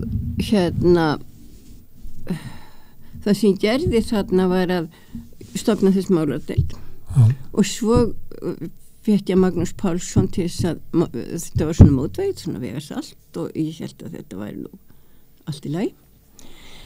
En einhvern veginn hafði ég, þá var þessi rammi, hversu skynsamlegur ágætur sem hann var, hafði verið svona bæði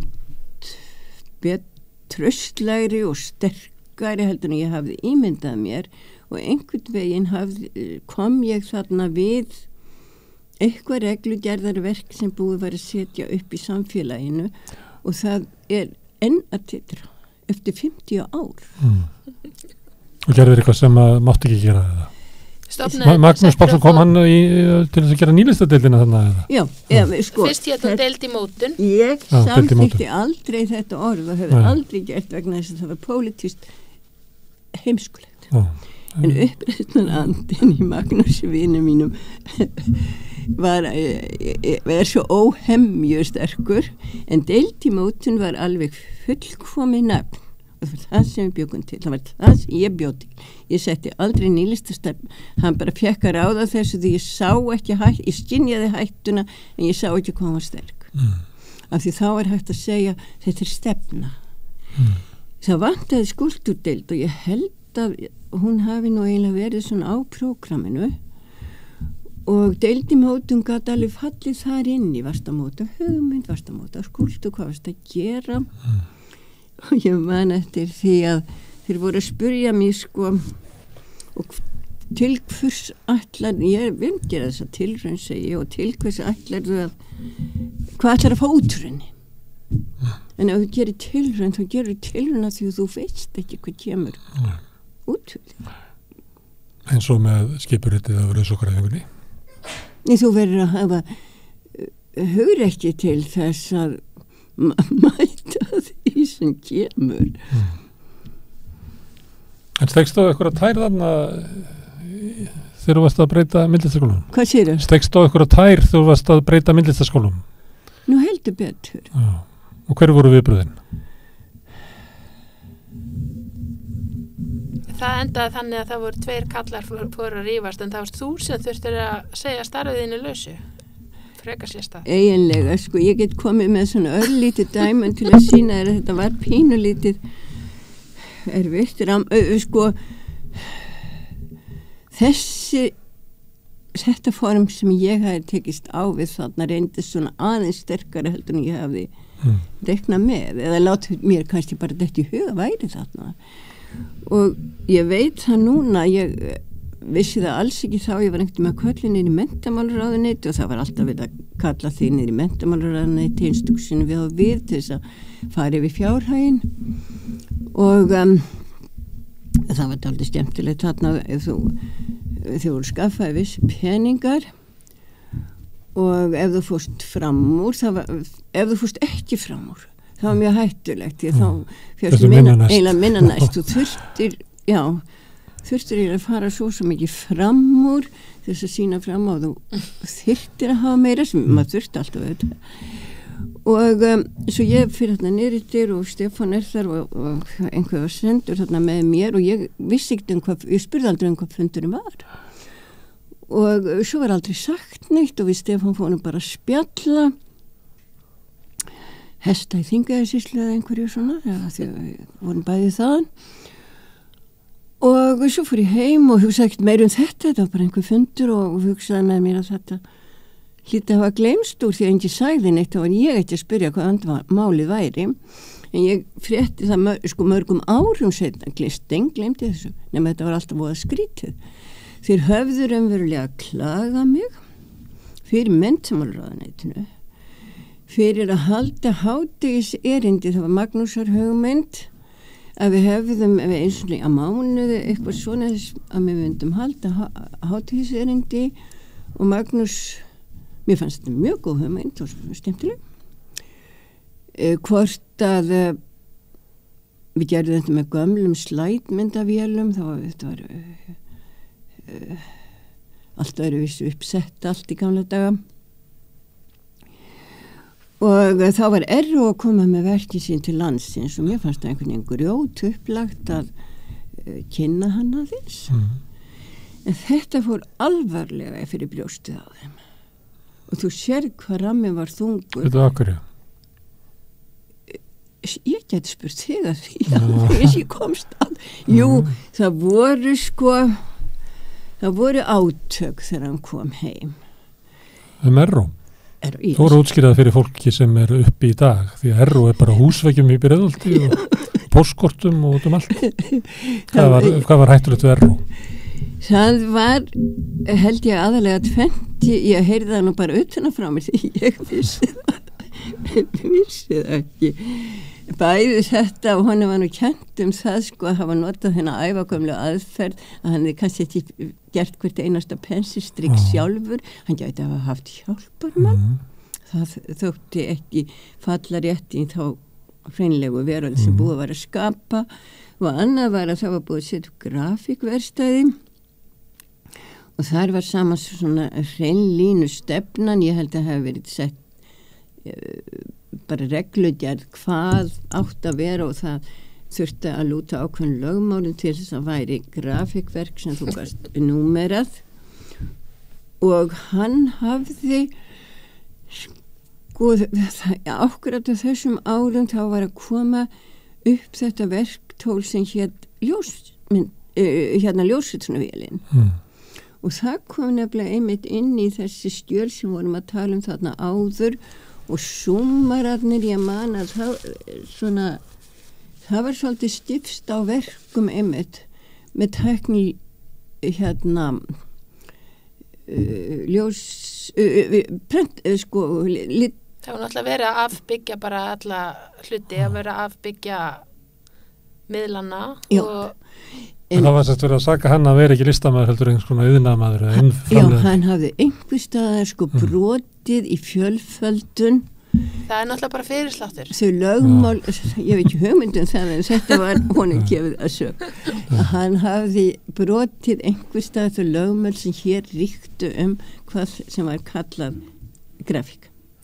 Númerugrafík. En það er svo skemmt fyndið að hlusta á svona sögur og fortíðinu eitthvað svona deilur, það verður allt svo mikið rugl einhvern veginn, en svo kannski það sem að undirliggjandi er akkurat, þú veist, það er auðvitað bara gömul svona tókstreita og valdabarata og einhver er kannski búin að verða aðeins frægar en einhver annar og þá verður einhver afbrýðisemi og ég held að það sé meira minna allt eitthvað svona. Og svo náttúrulega líka var óþolandi að einhver kona væri að koma með góðar hugmyndir. Óþolandi. Kannski var það Það hafa ekki þótt eins góðar hugmyndir. Ég meina en allar stjættir búa sér til sko ákveðna starfsreglur. Í raun og veru var aldrei neitt að neinu, bara reglurnar voru svo ótrúlega stífar að En listaheimur er náttúrulega svolítið karlaheimur. Snillingurinn er róðarsalegur karl. Þetta eru næstu því bara einræðisherrar og þetta eru leikstjórar eru bara einræðisherrar. Á þessum tíma er náttúrulega bara þetta eru, 60-70 er ekki til karlaauðar í heimur í rauninni. Nei. Allar stjórnirnar eru kallar, allir sem stjórnar listasöfnunum eru kallar og það eru kallar sem stýra galleríunum og þessna er þetta náttúrulega sko feminismin gerir svo ótrúlega mikla byltingu í rauninni í gegnum sko myndlistina og að fara að taka inn auðvitað bara aðra miðla, önnur umfjöllunarefni og gerir rauninni alltaf þessa afbyggingu. Og í pólitíska list, sko síðast áratugu eða fyrst og fremst femínisk list. Já. En þannig þetta að þú nota vefnað sem nú ekki alveg svona talandi svona hinn karlæga myndlistaheim, þetta er ekki tæki, þetta er ekki karlmannlegt tæki. Sko þetta sem þú ert að orða þarna er rosalega stórt mál en það er líka svolítið flókið að útskýra. Ég veit ekki hvort við höfum tíma eða reynum. Sko við lifum í því eða minnst þú veist foreldrar mínir lifa í því sem við kallum þýðan heim. Og alveg frá renessans við þurfum eiginlega að byrja þar sko listasögunni til flókin löngsaga þá er línan aðal verkfæri sköpunarinnar, það er nú tölmálverki og með renessansinu þá kemur líka þessi einstakling svona með tala verkstæðið áður þá vaknar séni, það vaknar einstaklingurinn er svona að vakna að svefni miðaldana þar sem þú ert með segja félagsfræðingar með þessa hópkennd snýst allt hópin og ættbálkin og fjölskylduna og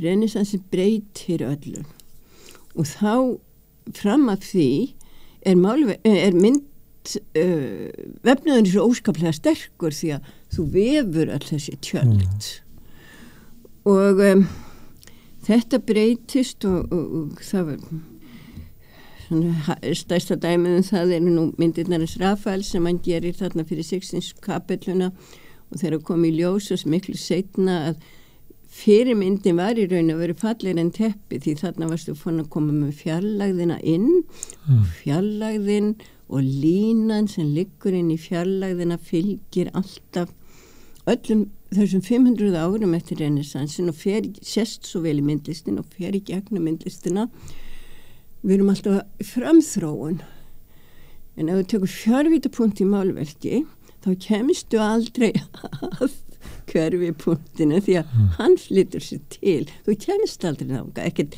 meira heldur hún kemst undir sko endan á regnboganum. Og svo rennur þetta skeið svona til enda og hápuntur málverksins sem glæsilegur og þú ert reyndar að mála alltaf á ofinn flöt sem svolítið skemmtilegt. Strífan. En línan abstrakt. Hún ekki til í raun og hún kallæg. Og þið eins og þrýðingurinn notuðu hana alveg henn til þessi ítrasta og flott og gaman. Á meðan sátum við alltaf og höfum gert í 100.000 ára og við erum alltaf að spinna þráð. Og þegar við förum inn í fjórðuvítina sem að stóra skrifið er kannski kúbisminn og náttúrulega gufuvélinn og ástæðiskenningin og það. Mér finnst það gott að setja svona 1904 ástarið á það en það skeður auðvitað bæði fyrir og svo eftir og svo kemur kvikmyndin og nú lifum við í fjórvíðum heimi af því við sjáum allt í þrívíð. Þú ert með skjáum fyrir framan þig. Þar sem við sjáumst núna í skjánum þá sjáumst við í þrívíð en þeir sem horfa á lifa í fjórvíð. Og þessi fjórvíð tengist reyndar svona þeirri 50 og 70 aldir. En þá lifnar allt í hennu þráðurinn af því að hann þrívíður fyrir, hann til og við höfum alltaf haft hann og reyndar nota hann mjög til tjáningar áður heldur en að málverkið stekkur fram. Og það sem að ske núna það að og ég var svo hissa þegar að gera alla þessa vinnu af hverju tölum við ennþá konur alltaf sem hóp. Konum finnst, konur eru. Og ég var farin að af því stóð nú þarna svona í tölvunni slag og var veltaður allir fyrir mér. Alveg ótrúlega skrítið. Þangað til ég áttaði mig á því að á þessu tímabili þegar karlmaðurinn að þróa sína einstaklingskennd og rísa og virkilega finna ykkur sitt, þá sátum við alltaf á hliðabekknum. Við tókum ekki þátt, okkur var meira sér bannað að taka þátt í þessari einstaklingsmótun. Og núna þá þurfum við eiginlega að gera á 50 árum og þess að það lífið ákvæmlega erfitt hjá konu það virðist hafa svona allt til alls og allt ætti að vera í lagi þá erum við í raun að vera þurfum að gera á örfám áratögun þar sem þið hafðu 50 ár til þess að þess að við höfum nokkra kynslóðir sem sáum þetta. Já, 500 ár í háskólanámi. En nákvæmlega það vera, það var spurning. Nei, og þess vegna grípum við þráðinn og hann passar nefnilega bæði okkur en hann passar líka inn í hinn fjórvíða heim. Og bara ef þú horfir, við horfum hvort á annað, við erum að umvafin þráðum. Hann allstaðar. Og við gripum þetta sem tjáningarefni líka af því ef þú ferð þarna, já, sýningu, margum talaða, þá gastu líka, þetta var plakatatíminn. Þess vegna þetta svona svolítið eins og plakat. Samskiptaformið voru ekkert komin á netinu. Þetta plakatatíminn. Og þá gastu sett fram skoðun þína í vef sem bara gast ekki öðruvísi. Það var svo móðgandi og það var einhvern veginn hægt að ganga að þér en ef þú gerði þetta í vef eða jafnvel kvilt og saumaður eða eitthvað svona það var svona eins og ferstillan í gamla daga. Þú getur eiginlega ekki lögsótt mann fyrir snjalla ferstill. En ef hann hefði skrifað það sko, veist, þá lögsóttur eins og skot fyrir meðvirði. En ef að þú ert listakona inn í myndlistaheiminum, ef ekki þá verður bara auðveldur að mála eða gera eins og kallandir í staðin fyrir að bæta þessu ofan og að vera kona og eitthvað sem vera með, hvað er að segja, ómerkilegar handíðir upp á vegg. Já, það er ekkert spennandi að fara inn í málaraheimin og fara að apa upp. Við langaði ekki inn í kallaheimin. Það er sama þetta eins og með félagsformið. Gjörsanlega tilgangslöst að fara inn í eitthvað sem er deyjandi form elskulegt, fallegt, mjög háþróað, en það fyrir ekki okkar, þú getur ekki tólka neitt. En það náttúrulega, ég verð samt að segja að þegar ég kem að þessu og þá einmitt, sko, ég auðvitað, nokkrum kynslum slóðum að eftir Hildi. Og fórst í nýlistadeildina eða hvað? Nei, reyndar var ég ég var að hluta til í fjöltæknideild, en ég byrjaði í grafíkdeild líka. En þegar ég var í myndlist-handíðaskólanum þá hét nýlistadeild fjöltæknideild og ég var svolítið þar líka. En sem sagt, þá var vefnaðurinn svona, þá hugsaði maður hann sem bara svona pínu lítinn skiluru bara mjög sérvitríksleg úr miðill í rauninni. En síðan þegar maður horfir á það, þá þetta vefnaður, vefnaður undirstaða siðmenningarinnar og þú veist, það eitthvað svona miðill sem að hefur bara 100 milljón þúsund ára langt og mikið skóp. Þannig að þú veist, þetta snerist svolítið við og þú veist, þetta vefnaður miklu meira svona grunnmiðill heldur en kannski málverk. Þannig að fyrir mér í gegnum þessa vinnu að þá, ég held að það sé líka það sem að eitt af því sem að skiptir máli í því út af hverju þessu sýning slær svona í gegn að þú veist að þetta fólk að átta sig á þessu núna, ekki bara hér heldur við sér heiminn að bara vefnaður bara algjört grunnelement fyrir okkur sem... Og þá jáfnframt hvað ákvörðun Hildar að vinna í VF umverulega bara þykk og stór? Ég held að það byggist á því að hún með einhvers konar tímaskóp í sér sem að miklu lengra heldur en bara ein mannsævi. Hún getur farið bæði rosalega langt aftur í tíman og svo líka ofsalega langt fram í tíman. Þannig að eins og hún var að tala núna, þú veist, þá hún með svona hún komin alveg lengst á undan okkur inn í 7. víddina, sko. Og það sé það sem að hafi í rauninni kallað hana inn í vefinn.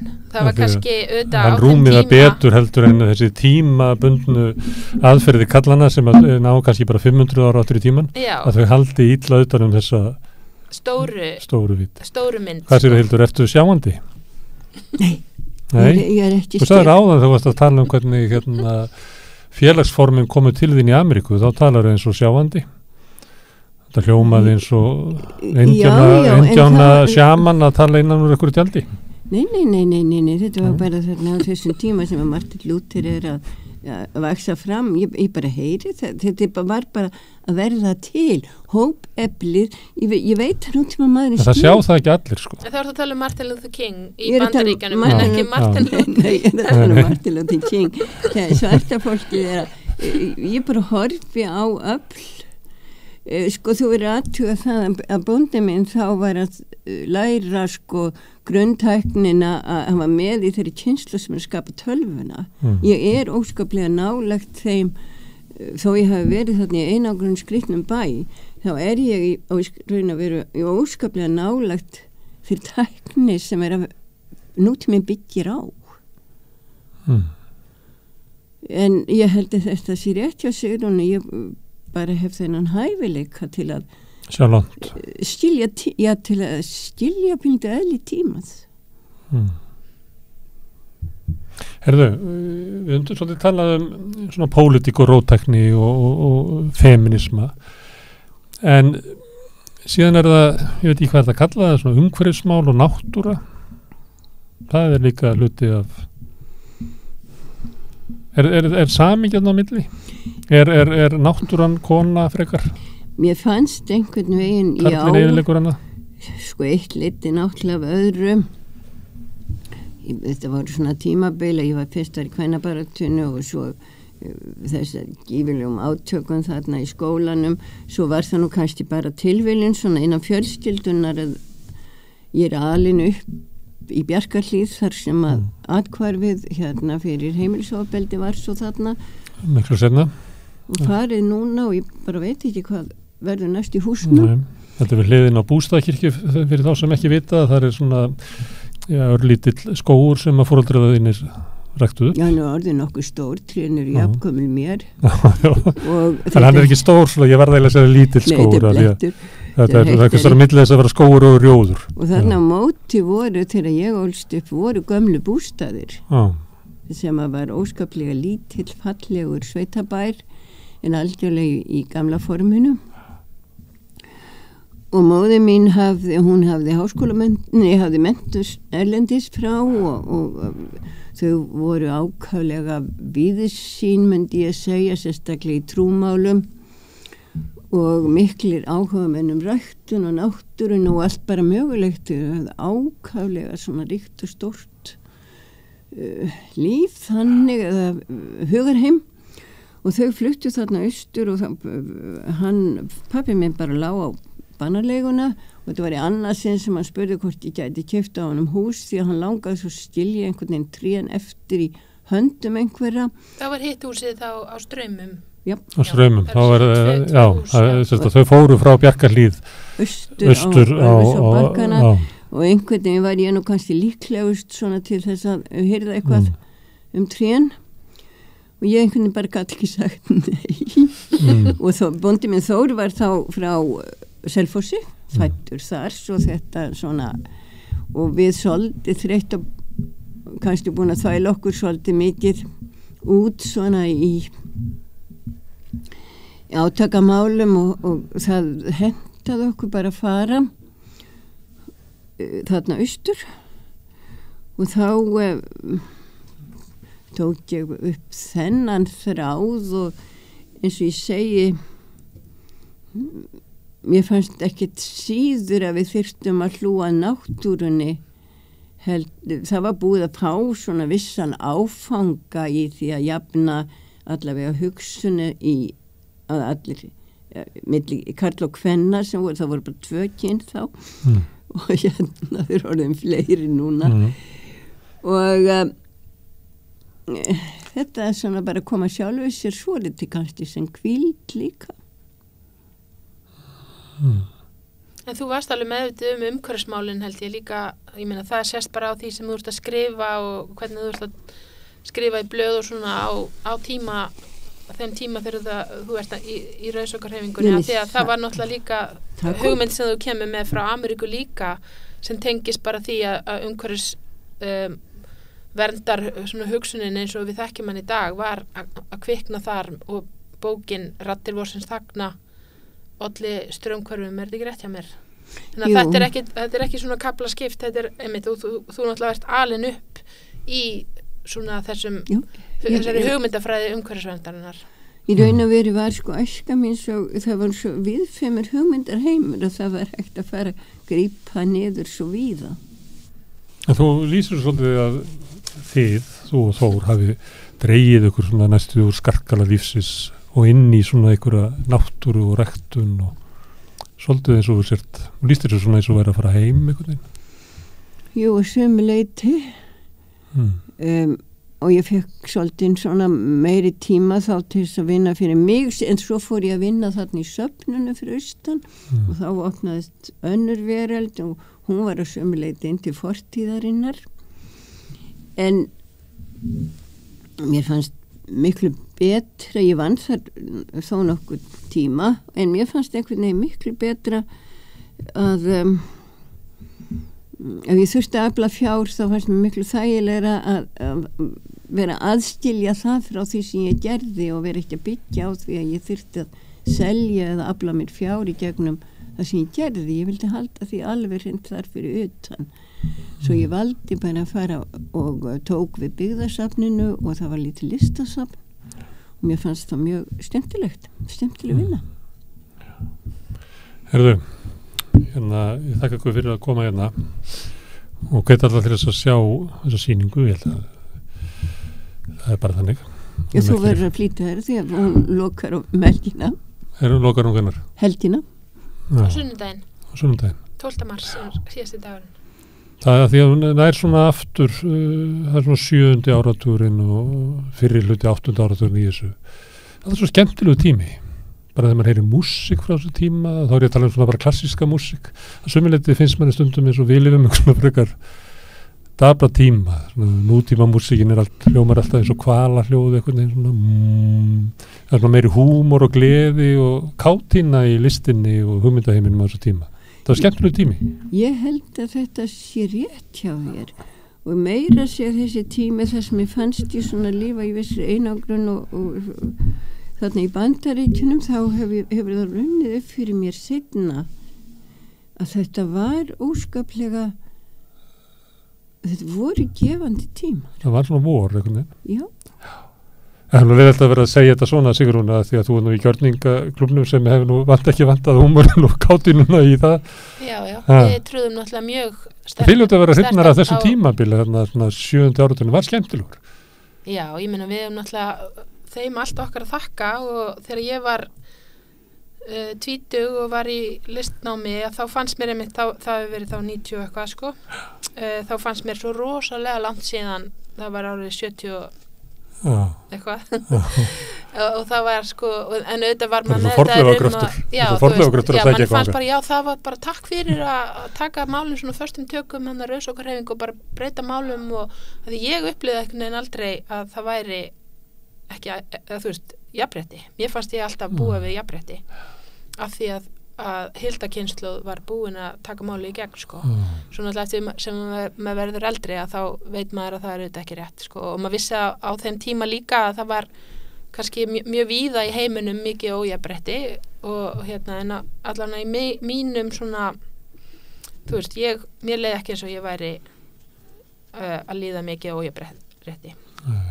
En mér fannst auðvitað, þú veist, ég meina það kannski finnst manni alltaf sinn svona tími þegar maður er ungur og hress, vera skemmtilegastur, það er bara held ég eðlilegt. Þessi tími er náttúrulega alveg sérstakur, bara litin og svona. Sumir sig hans að koma aftur og því nú er allir komin á hugvíkat efni, þannig að nú fáum við aftur sakadelic litina. Jú. Það er kannski. En það er alveg bara alltaf gaman og maður getur bara ákveðið það, reyna að hafa meira gaman heldur en ekki, sko.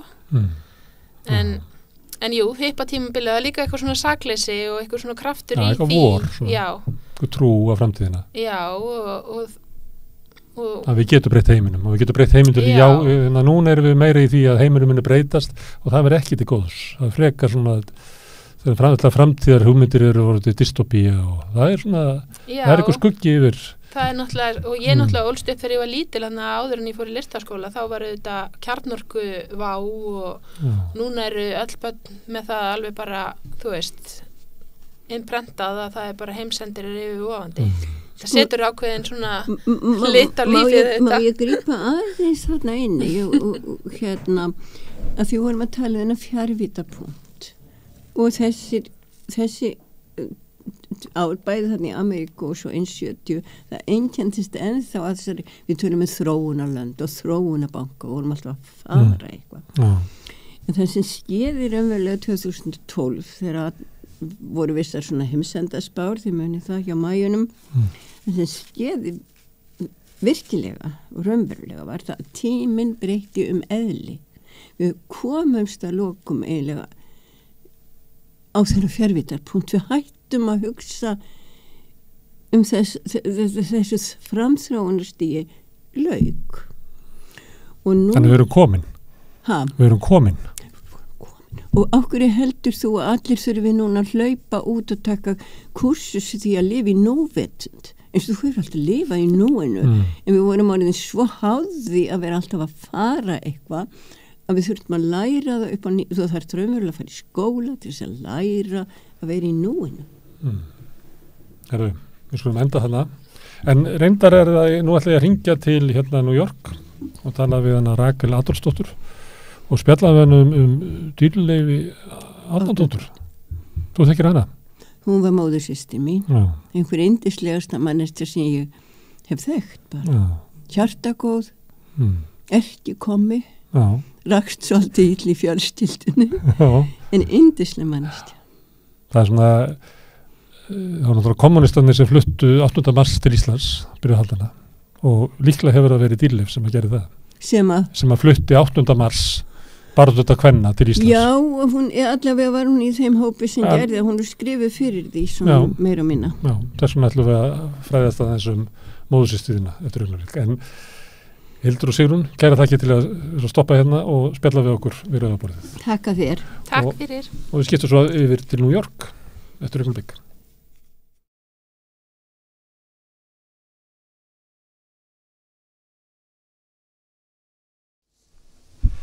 Já, herðu, það er 8. mars og af þeirri ástæðu ætlum við að fræðast konu sem var til hér á síðustu öld, Dýrleif Árnadóttir. Og til að fræðast hana, að þá hef ég hringt allaveg til Bandaríkjanna að tala við Rakel Adolfsdóttur sem að mun vera á línunni. Blessuð Rakel. Sæl. Herðu, ég spyr þig Dýrleifu af því að þú nú skrifað hana og spurningin er hver er Dýrleif Árnadóttir? Já, góð spurning. Takk fyrir bara að spyrja, því ég hef mjög mikið áhuga á Dýrleif og hafa haft meira en áratug núna.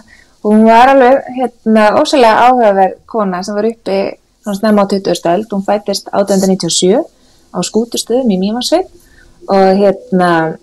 og flyttist svo til Reykjavíkur og fer í menntaskólan og kynnist þar ýmsum mönnum og hugmyndafræði og sem endar á að vera eldheitur kommunisti. Og og á bara svona mjög áhugaverða sögu sem ég segja bara okkur svo margt 20. öldina, hennar svona ekki með lífsganga. Já, en átti róttækni hennar svona kommunismi og róttækusósialismi og kvennabaráttan áttuðu vel saman? Það er alveg góð spurning. Þetta var í raun mín svona tesa, eða svona aðal spurning í ritgerðinni, hvort að í raun líka þessi kvenréttindabarátta sem er á Íslandi og Bríet Bjarnhéðinsdóttir hvort þetta sé óborgarlegu feminismi fyrir þessar konur í kommunistaflokknum og síðan sósíalistaflokknum. Og í raun, eða þú veist stutta svari, þá í raun það ekki. Þá taka einhvern veginn þessar kvenréttindabaráttu fagnandi og finnst í raun heldur mikilvægt að þeirra hlið heyrist mjög skýrt og hún í raun leit mjög upp til Bríetar og ég held að hún og Laufey Valdimarsdóttir, dóttir Bríetar, voru þekktust vel og voru svona samfæða í ákveðinni baráttu allavega. Þannig að róttæku konur fóru í, samflot með borgarlegri kvenréttindakonum. Já. En það sem ég var eiginlega langaði til að spyrja líka er hvernig átti kvennabaráttan, hvernig leið henni inn í inn í kommunistaflokknum og svona róttækari baráttu. Akkurat. Það er líka svona þessi spurning. Fyrsta spurninga sem var með var bara í BA-ritgerðinni minni í sagnfræði. Það hefði verið kúrsi á Ragnheiði Kristinsdóttur íslenska kommunista, bara voru konur í kommunistaflokknum. Hvað voru þær þá margar? Bara svona alveg grundallar spurningar einhvern veginn sem var ekki almennilega búið að svara en það, þú veist, í gegnum félagatala þetta sé á cirka 20% af flokknum voru konur. Voru mikla baráttukonur. Og þau öll sáu þáttöku kvenna í stjórnmálum sem bara alveg nýtt og svona ferskt baráttutæki og einhvern veginn að konur eru að vera líka róttækar og krefjast eigin réttinda í samfélaginu og í raun að þessi róttæki sósíalismi væri besta leiðin og í raun eina leiðin. og þá náttúrulega byrjar allir þessi áráðu að ná fleiri konum inn og kenna konum að taka þátt í baráttunni og að vera svona einhvern veginn, gildi meðlimir í samfélaginu á svona pólitíska sviði. Þannig þær voru hluti af flokknum en fengu þær að vera hluti af forystuflokksins? Það er góð spurning.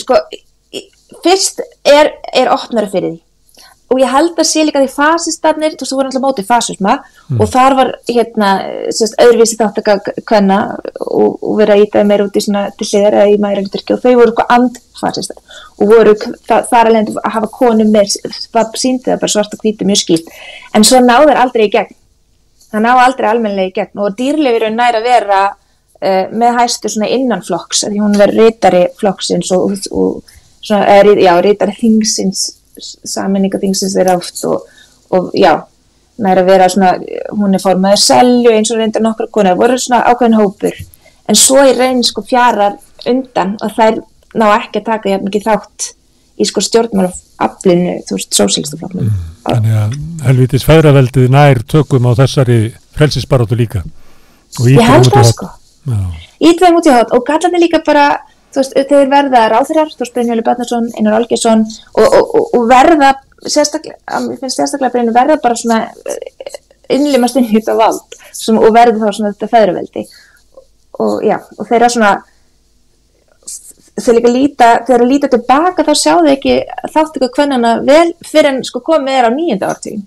Þá byrja þeir að tala meira Einar Olgeirsson sérstaklega skrifa konurnar í flokknum. En hvernig, segðu mig frá Dýrleifi, hvernig háði róttækur feministi baráttuna þarna fyrir hluta síðustu aldar? Hún gekk í buxum, manni? Já, hún gekk í buxum og var með drengjakolli, þess að hún myndi nýju konuna, hún og Katrín Thoroddsen líka læknir og alþingiskona og svona.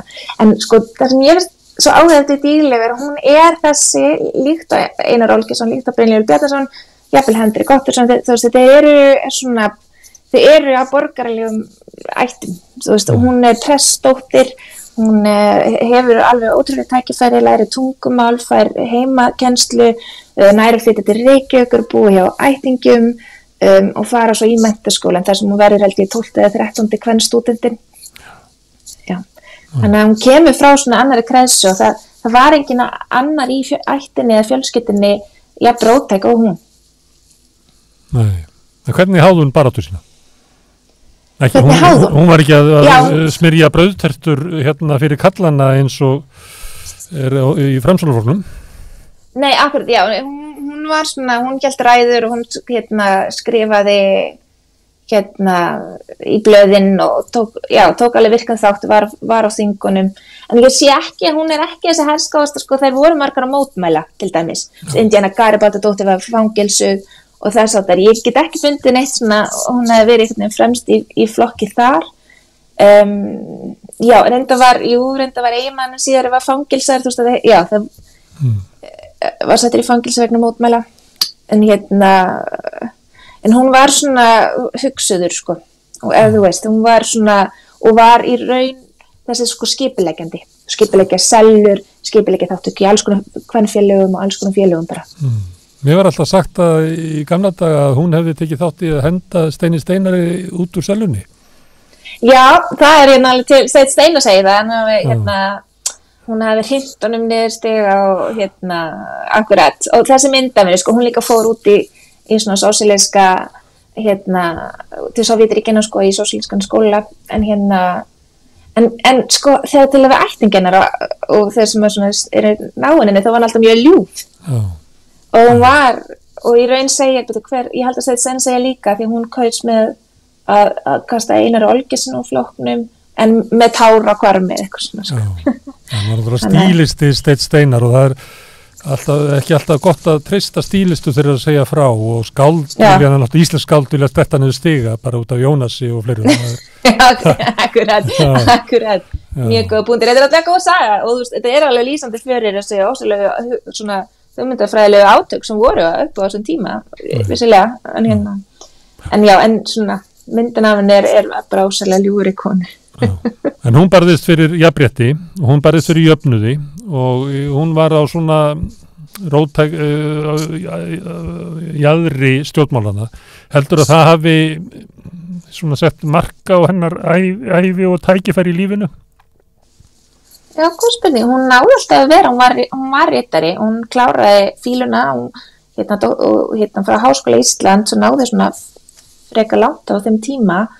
En ég held henni leið bara mjög vel í sinni græðsu og ég held að það hafi ekki haft kannski mikil áhrif á hana hvort hún hafi verið útrópuð út á götum eitthvað svo ég held ekki og við verðum líka að muna að Ísland þetta lítið samfélag og þú veist hún þekki flesta og ég veit að þú veist hún til dæmis gat ekki tala við þegar innan fjölskylduna hættu bara að tala um stjórnmál.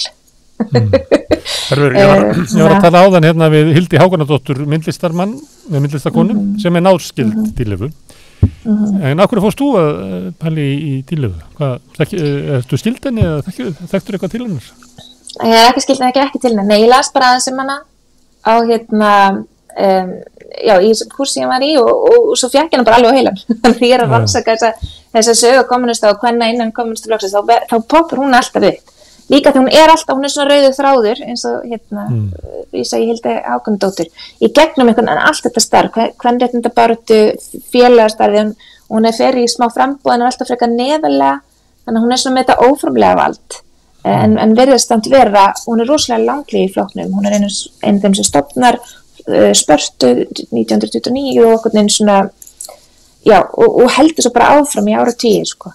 Og gafst eitthvað aldrei upp á flokknum heldur en svo fekk ég einmitt sko en það er líka því nú er ég skjalaverður á Kvennasögusafni að þessi systrina Dýrleifar, Þorbjörg Árnadóttir, það var bara 1 ára á milli þeirra og það mátti alls ekki ræða vennapólitík, hún var ekki með henni í liði í því, en hennar skjalasafn og hennar bréf öll varðveitt á Kvennasögusafni og þá líka gat ég fundið, leiða Dýrleifu í gegnum þau bréf, hún þráði að sigla til Danmerkur, hún þráði að læra meira, það er alltaf verið hjálpinni að komast áfram á einhverju framabraut, Bréf sem hún sendi systur sinni sem hann vill alls ekki heyra neitt pólitík, þannig að þá færðu svona sín af einhverju annar hliða Dýrleifu heldur henni pólitísku í gegnum bréf. Já, og móðið þeirra líka er að senda bréf til Danmerkur og reyna að fá Dýrleifu til Danmerkur 1918, það er bara heimstyrjöld og allt í gangi, Herðu, en við erum að tala saman á 8. mars og það voru konur í kommunistaflokknum sem að fluttu 8. mars til Íslands og þá líklega Dýrleif. Og þá líklega Dýrleif. Já, það var líka Dýrleif og það var náttúrulega eitthvað tenging við bara kommentin bókstælega en sérstaklega, á 32 þetta byrjar svo rofnar endur svo tenginga en 8. mars er náttúrulega frídagur í Sovjetiríkjunum, baráttudagur kvenna. Því að það er náttúrulega konur fengu kosningarétt við byltinguna 1917. Þetta nefnilega kemur frá því og það var búið að reyna að vera með alþjóðlega kvennadag aðeins fyrr en og svo er þessi dagur valinn 8. mars út af byltingunni, rússnesku byltingunni 1917 og svona þessum verkföllum kvenna í Rússlandi. En og það var lengi vel, lengst það var þetta bara róttakakonur, róttaka vinstri konur. Þær tókuna dagu, þær voru alltaf með dagskrá sem degi og MFIK tekur hann líka 50 og eitthvað menningar og fyrir samtök íslenska kvenna en svo 1977 þá gerir Sameinuðu þjóðirnar þetta að bara svona almennum baráttudegi kvenna í heiminum og ég er hér á fundi kvenna nefndar Sameinuðu þjóðina. Við rifjum það upp fyrir í þættinum að dagurinn byrjaði þannig á Íslandi að það voru kvenforstjórar sem að ringdu inn viðskiptin í Kauphöllinni. Ég veit ekki hvernig Dýrleif hefði séð það fyrir sér, að það veri 8. mars. Nei, akkurat. Þetta er nefnilega máli og þetta er það sem er svo áhugaðist gegnum mínar rannsóknir hjá kvennabaráttu. Því konur, þetta er svo ofsalega fjölbreyttur hópur að hvernig einhvern veginn samt verður alltaf þessi samstæða á einhverju leiti og svo, klofnar það alltaf þegar við förum svona dýpra í málefnin. Já, ég var ekki alveg klukkan náttúrulega bara morgunin í okkur en ég var búin að heyra aðeins af þessu í kaffinu á hótelinu morgun. En ég veit ekki hvernig hún hefði litist á þetta, en ég held hann er Dýrleif, en ég sé alveg beina tengingu frá Dýrleifu til Hildar Hákondóttur og Rauðsokkarhreyfingarinnar, en þær kannski sáu það ekki svo en svona sakfræðingar eftir á. Já, Rauðsokkarnar voru ekkert endilega að hugsa það. Alveg svo kvennalistakona voru heldur ekkert að hugsa mikið kvennalista 1908 eða eitthvað svo leiðis. En sem sakfræðingar þá sér maður svona hvernig þessi fræðir liggja. Nei, þetta er mikið rannsóknarefni hvernig stéttabaráttan og kvennabaráttan hefur verið saman á Íslandi en þó kannski meira eiginlega sundur. Það er eiginlega það sem er eiginlega sorglega við þá sögu að hún hefur sjaldan náð að vera öflug saman. Það er út á köllunum í flokkonum og í verkefnisreifingunni og flera sem að hafa bara ekki hleypt konunum að. Akkurat, það er nefnilega máli. Og það er gaman að hafa það með á ákveðnu marki. Það er bara ferskar og svo bara á ákveðnum tímapunktum að þá falla þær alltaf til hliðar og ná ekki einhvern veginn alveg í gegn. Þannig að það er mjög áhugavert. Og þess vegna sækja þær alltaf í hver aðra. Þess vegna myndast þessi kvennasamstæða. Herðu. Rakel, kæra þakki fyrir að taka mót okkur í símtali til New York og rifja upp Dýrleifu Árnadóttur. Hún er alveg mögnum kona, takk fyrir bara að spyrja mig hana. Takk hérlega. Herðu, og ég ætla að segja þetta sé lokin á þættinum, ég ætla að þakka öllum gestum mínum kærlega fyrir, Rakel og fleirum sem hafa komið hingað sem að mitt svo til að hefur allt verið konur í dag. Og minni ykkur á að þið geti hjálpa okkur við að byggja upp dreifikerfi samstöðunar með því að læka síðurnar okkur á Facebook og YouTube. Þið sem viljið styrkja samstöðuna geti gengið í Alþýðufélagið sem er eigandi samstöðunar. Félagsgjöld þar eru eins konar áskrift af samstöðunni 2000 krónur á mánuði. En ég þakka kærlega fyrir mig í kvöld og segi góða nótt.